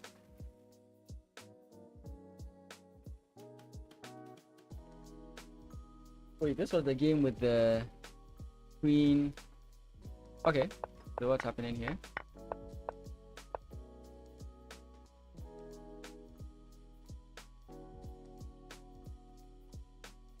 Wait, what? Didn't it just rook takes f1? Queen takes check. Yeah, you just take the knight. Like, what is? Oh no, the knight is no. Yeah, just take the knight. Now what's the? Why would you not want to take the knight? Queen check. Oh, then it's a draw. Check here. Then I think you have perpetual, right? I think that's the issue. Right? I think you just have perpetual.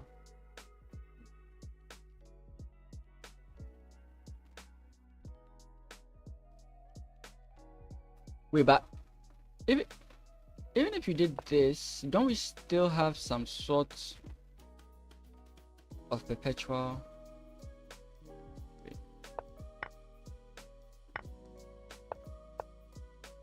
Oh, this was actually happening in the game. Okay.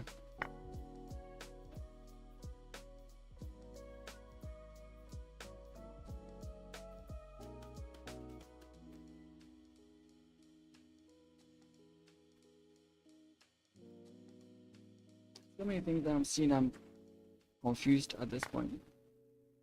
Yeah, got. Wait. Queen takes check. Queen takes knight check. Bishop blocks, doesn't matter.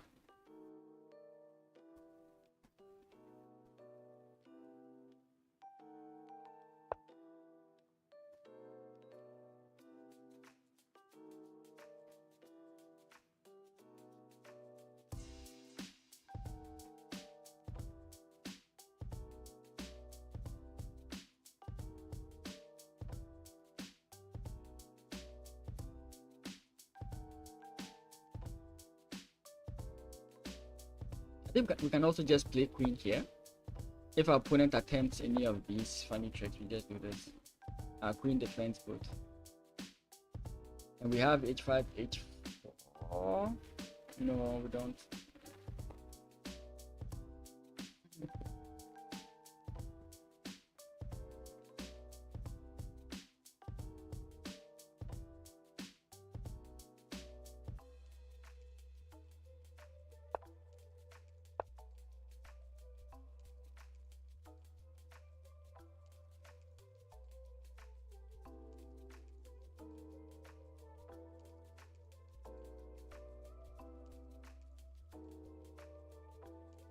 Okay, it's the same thing. I was just thinking about trying to force things here with this, but he's targeting this one.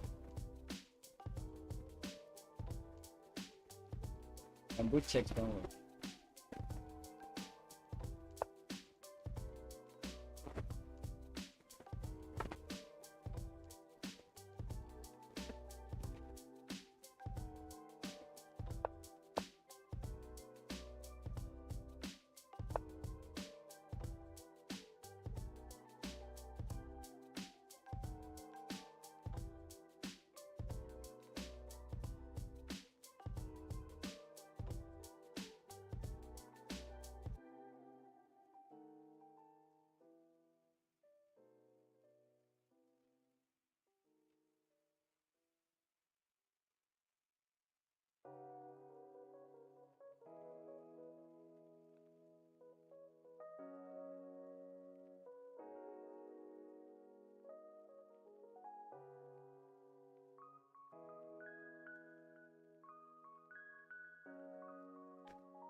this.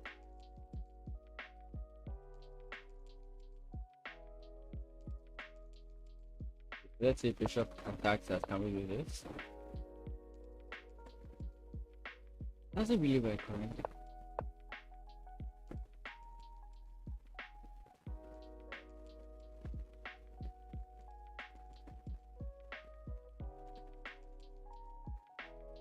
Let's see the other one.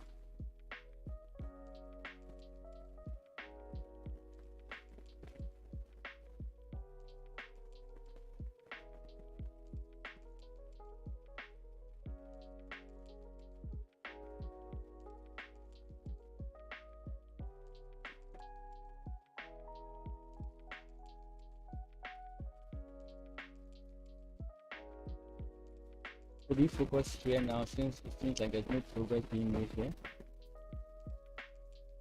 Maybe the only thing that you worry about is like work this way.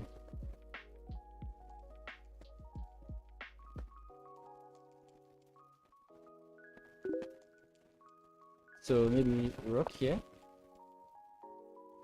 because now this doesn't work, right? We just take. But what do I mean by that? Sorry, that doesn't work.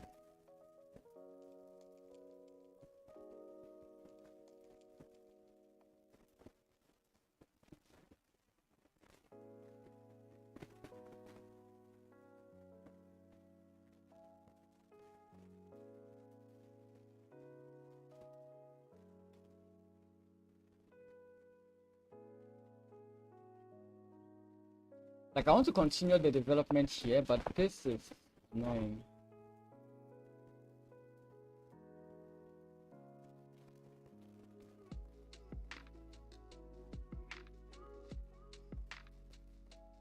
It takes pawn takes. Oh, okay, then yes. Okay. So the takes then has to possibly be rook takes. But the problem is back rank, right? Not back rank, like you can win this.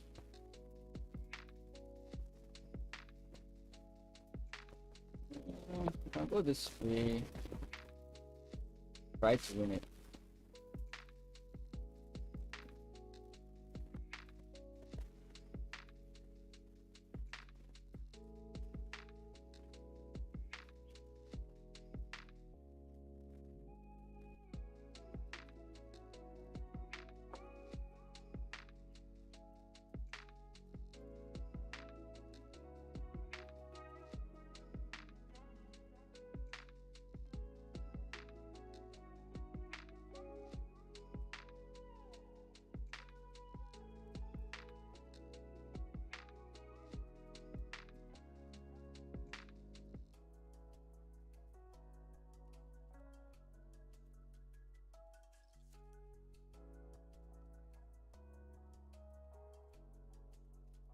The bishop takes what I'm looking at.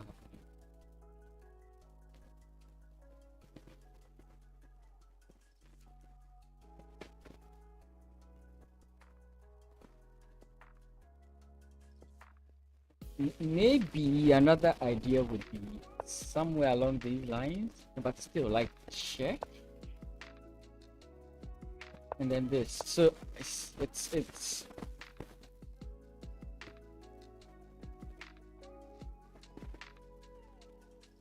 and there's no this. There's nothing like that. So I think you just have to give up the pawn.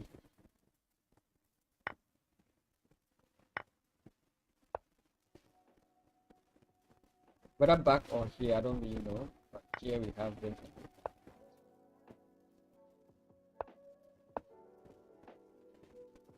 This is where you'd have to be a little bit skeptical about my moves.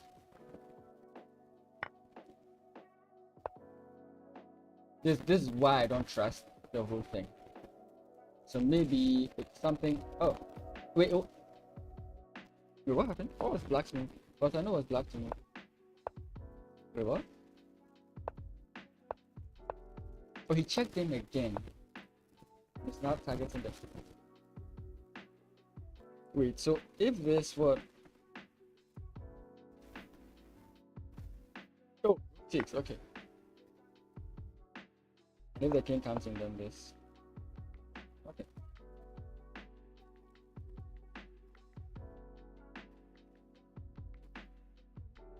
But if king, oh no, the pawn defense as well. So what? Take. This is simpler than what I was thinking about. Yeah, now if isolated the play here, there's no more threat from your opponents. Okay, just deal with this easily.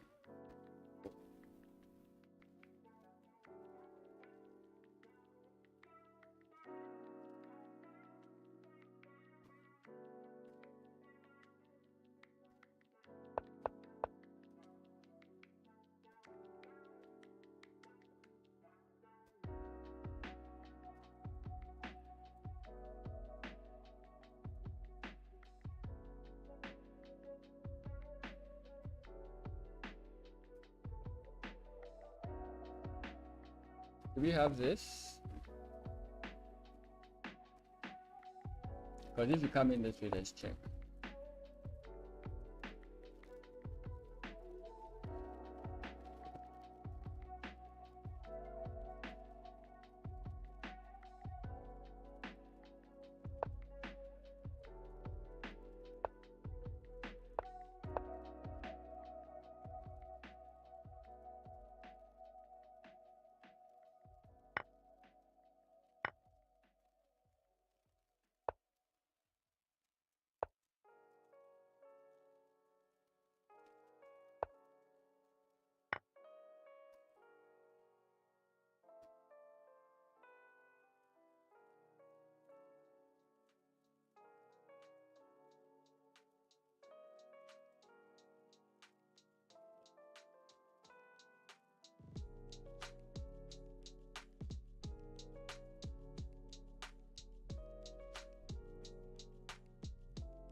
One page should establish doesn't work.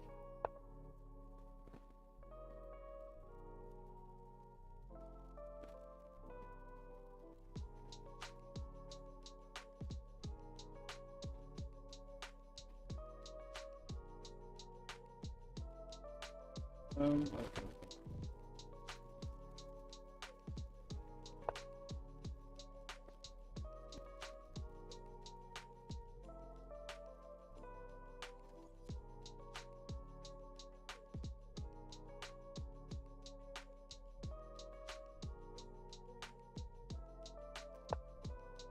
I think it would be fine if you traded off here, right? Even if you can win the bishop, the pawn, I think we are still fine. But we have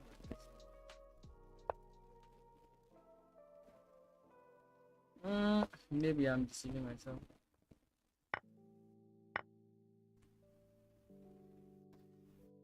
I think it's winning, but I don't know.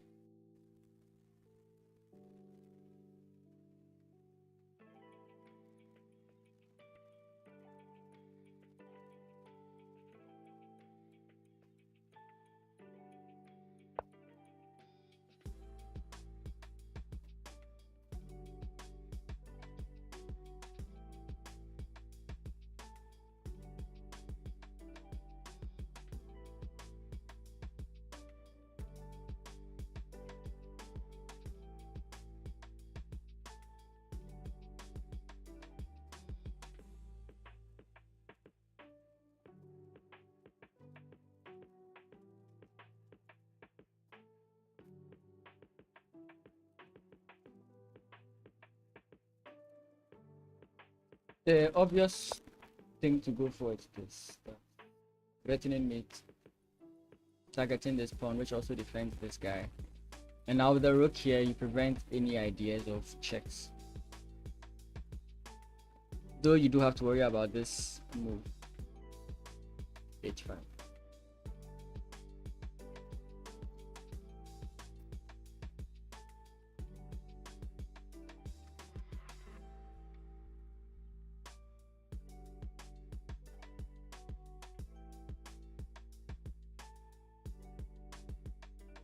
Which makes me wonder if bringing the rook here was actually a good move, because how do you move this guy away?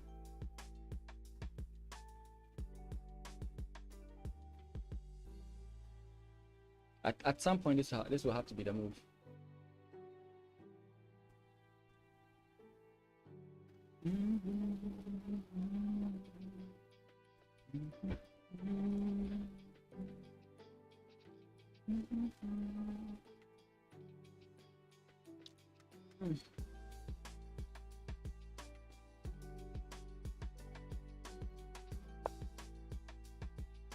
Okay, defending the pawn, preventing the mate, but missing this one.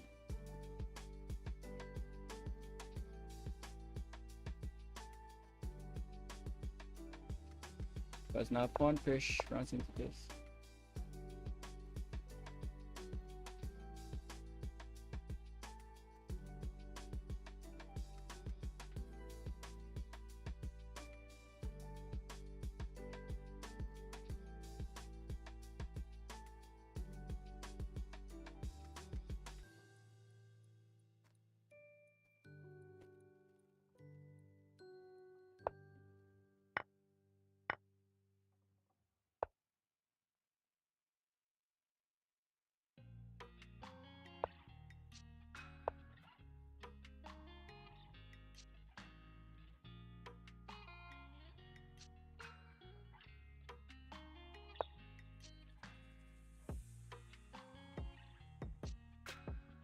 I don't know. Oh.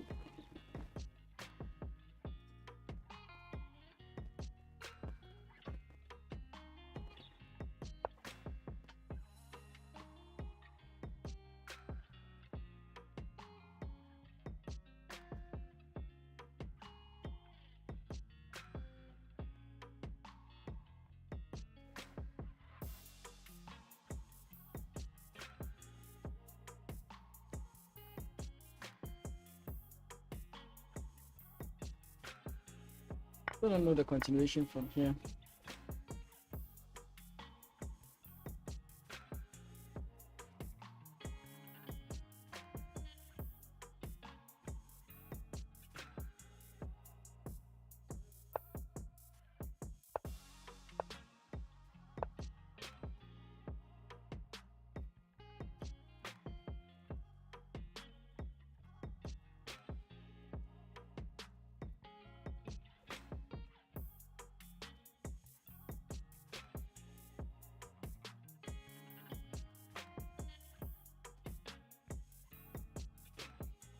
Next one.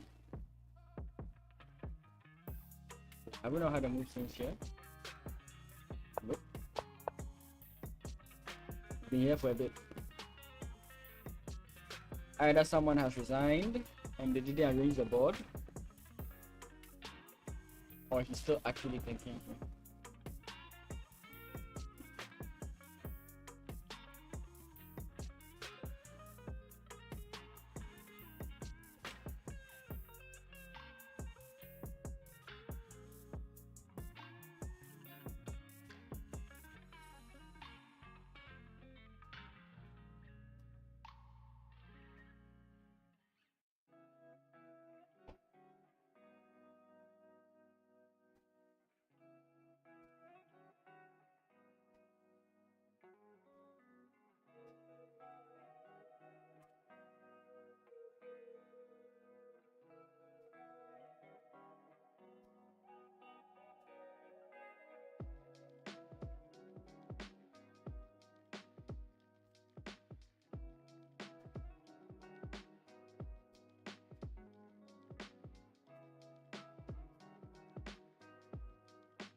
Wait. Instead of, why don't we do this first? Then we give this to our opponents. Yeah.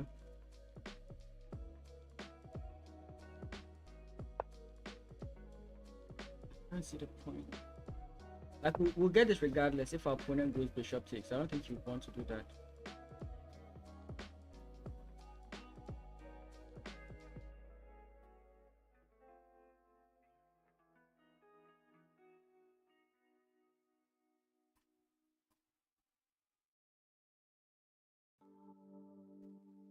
Tell me, I don't like this is not.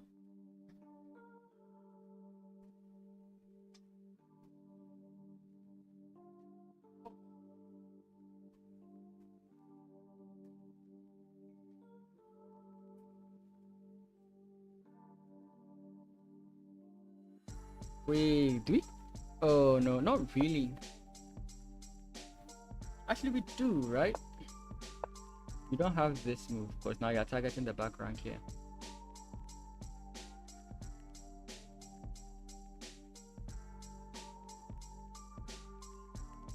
So queen defense.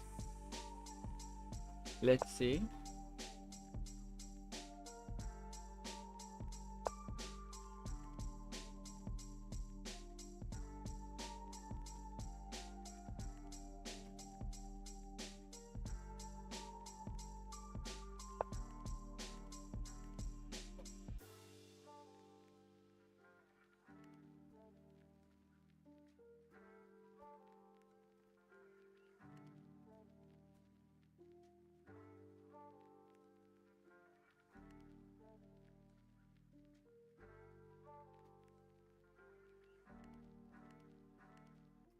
Oh yeah, that's actually much better. Yeah, my calculation. Yeah. The point again. Wait. No. Wait. Yeah, but his point basically, why his differs from mine is the you can't stop this because it's check with the queen. That's the difference. The reason why I went here is because I was considering the fact that if our opponent plays check and wants to play pawn push, this is where he will come into.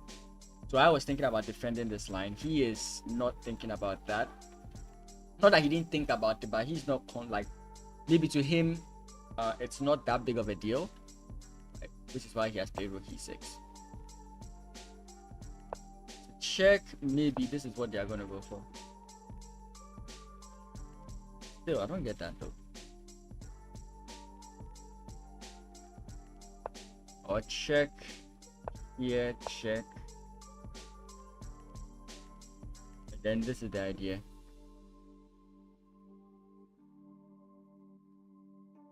You can check, but eventually the checks run out, right?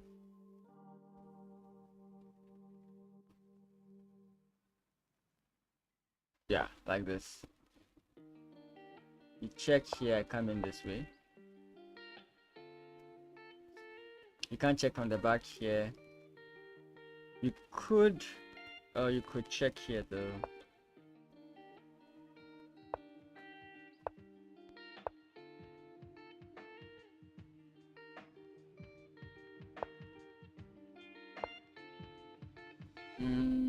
I don't know. That's the only way out of that. Wait, we had rook e6. Oh, he doesn't even go for that. He allows the check.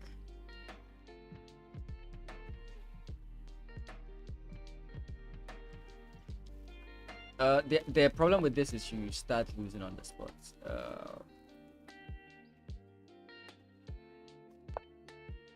So he went queen e6.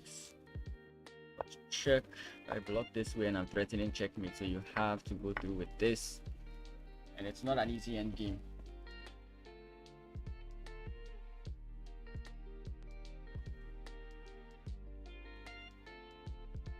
But we still take, right?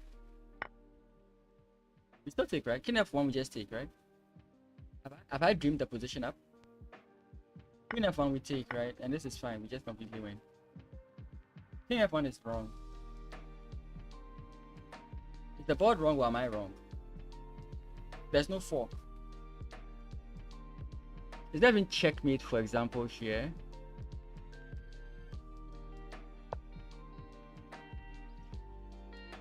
This is when my move here would have been very nice, because you'd have just come in here and then. But I think this is just it, right? We just take here, unless the board is wrong.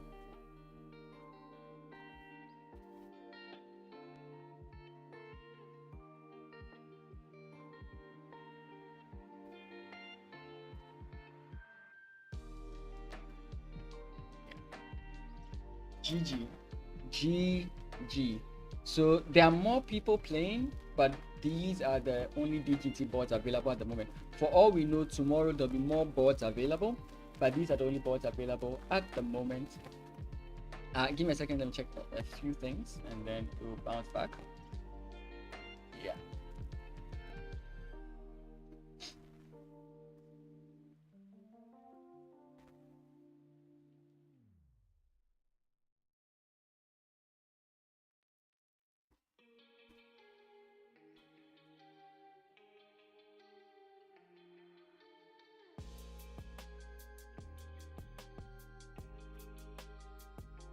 Okay, the results have not been collated yet, so I have no idea what is going on at the moment. But yeah, more to come tomorrow. So as always, thank you guys so much for being around. I have been Mason, and I'll see you tomorrow. These streams are very long, but thank you for everyone who stuck around, my fellow Lakers, and those who spoke to me as well. Thank you to all those who subscribed, those who followed, both on Twitch, YouTube. If you're on Twitch and you want to see more from me, I do a lot more videos on YouTube. I have shorts there as well. You can check me out. Those on YouTube can just decide to follow me. Wait, do I have a Twitch? I don't think I do my Twitch. I don't have an Exclam Twitch. I think that was it. Yeah, but you can join the Discord as well. And anyone who wants coaching, you can hit me up. What? On my email. And what else? Socials, but I don't use my Facebook anymore. Yeah, that is it. That is it. What else have I left out? Nothing. Okay. Thank you guys so much once again for being around. I have to hop out, and I'll see you soon, which is tomorrow. Hopefully there's no round today anymore.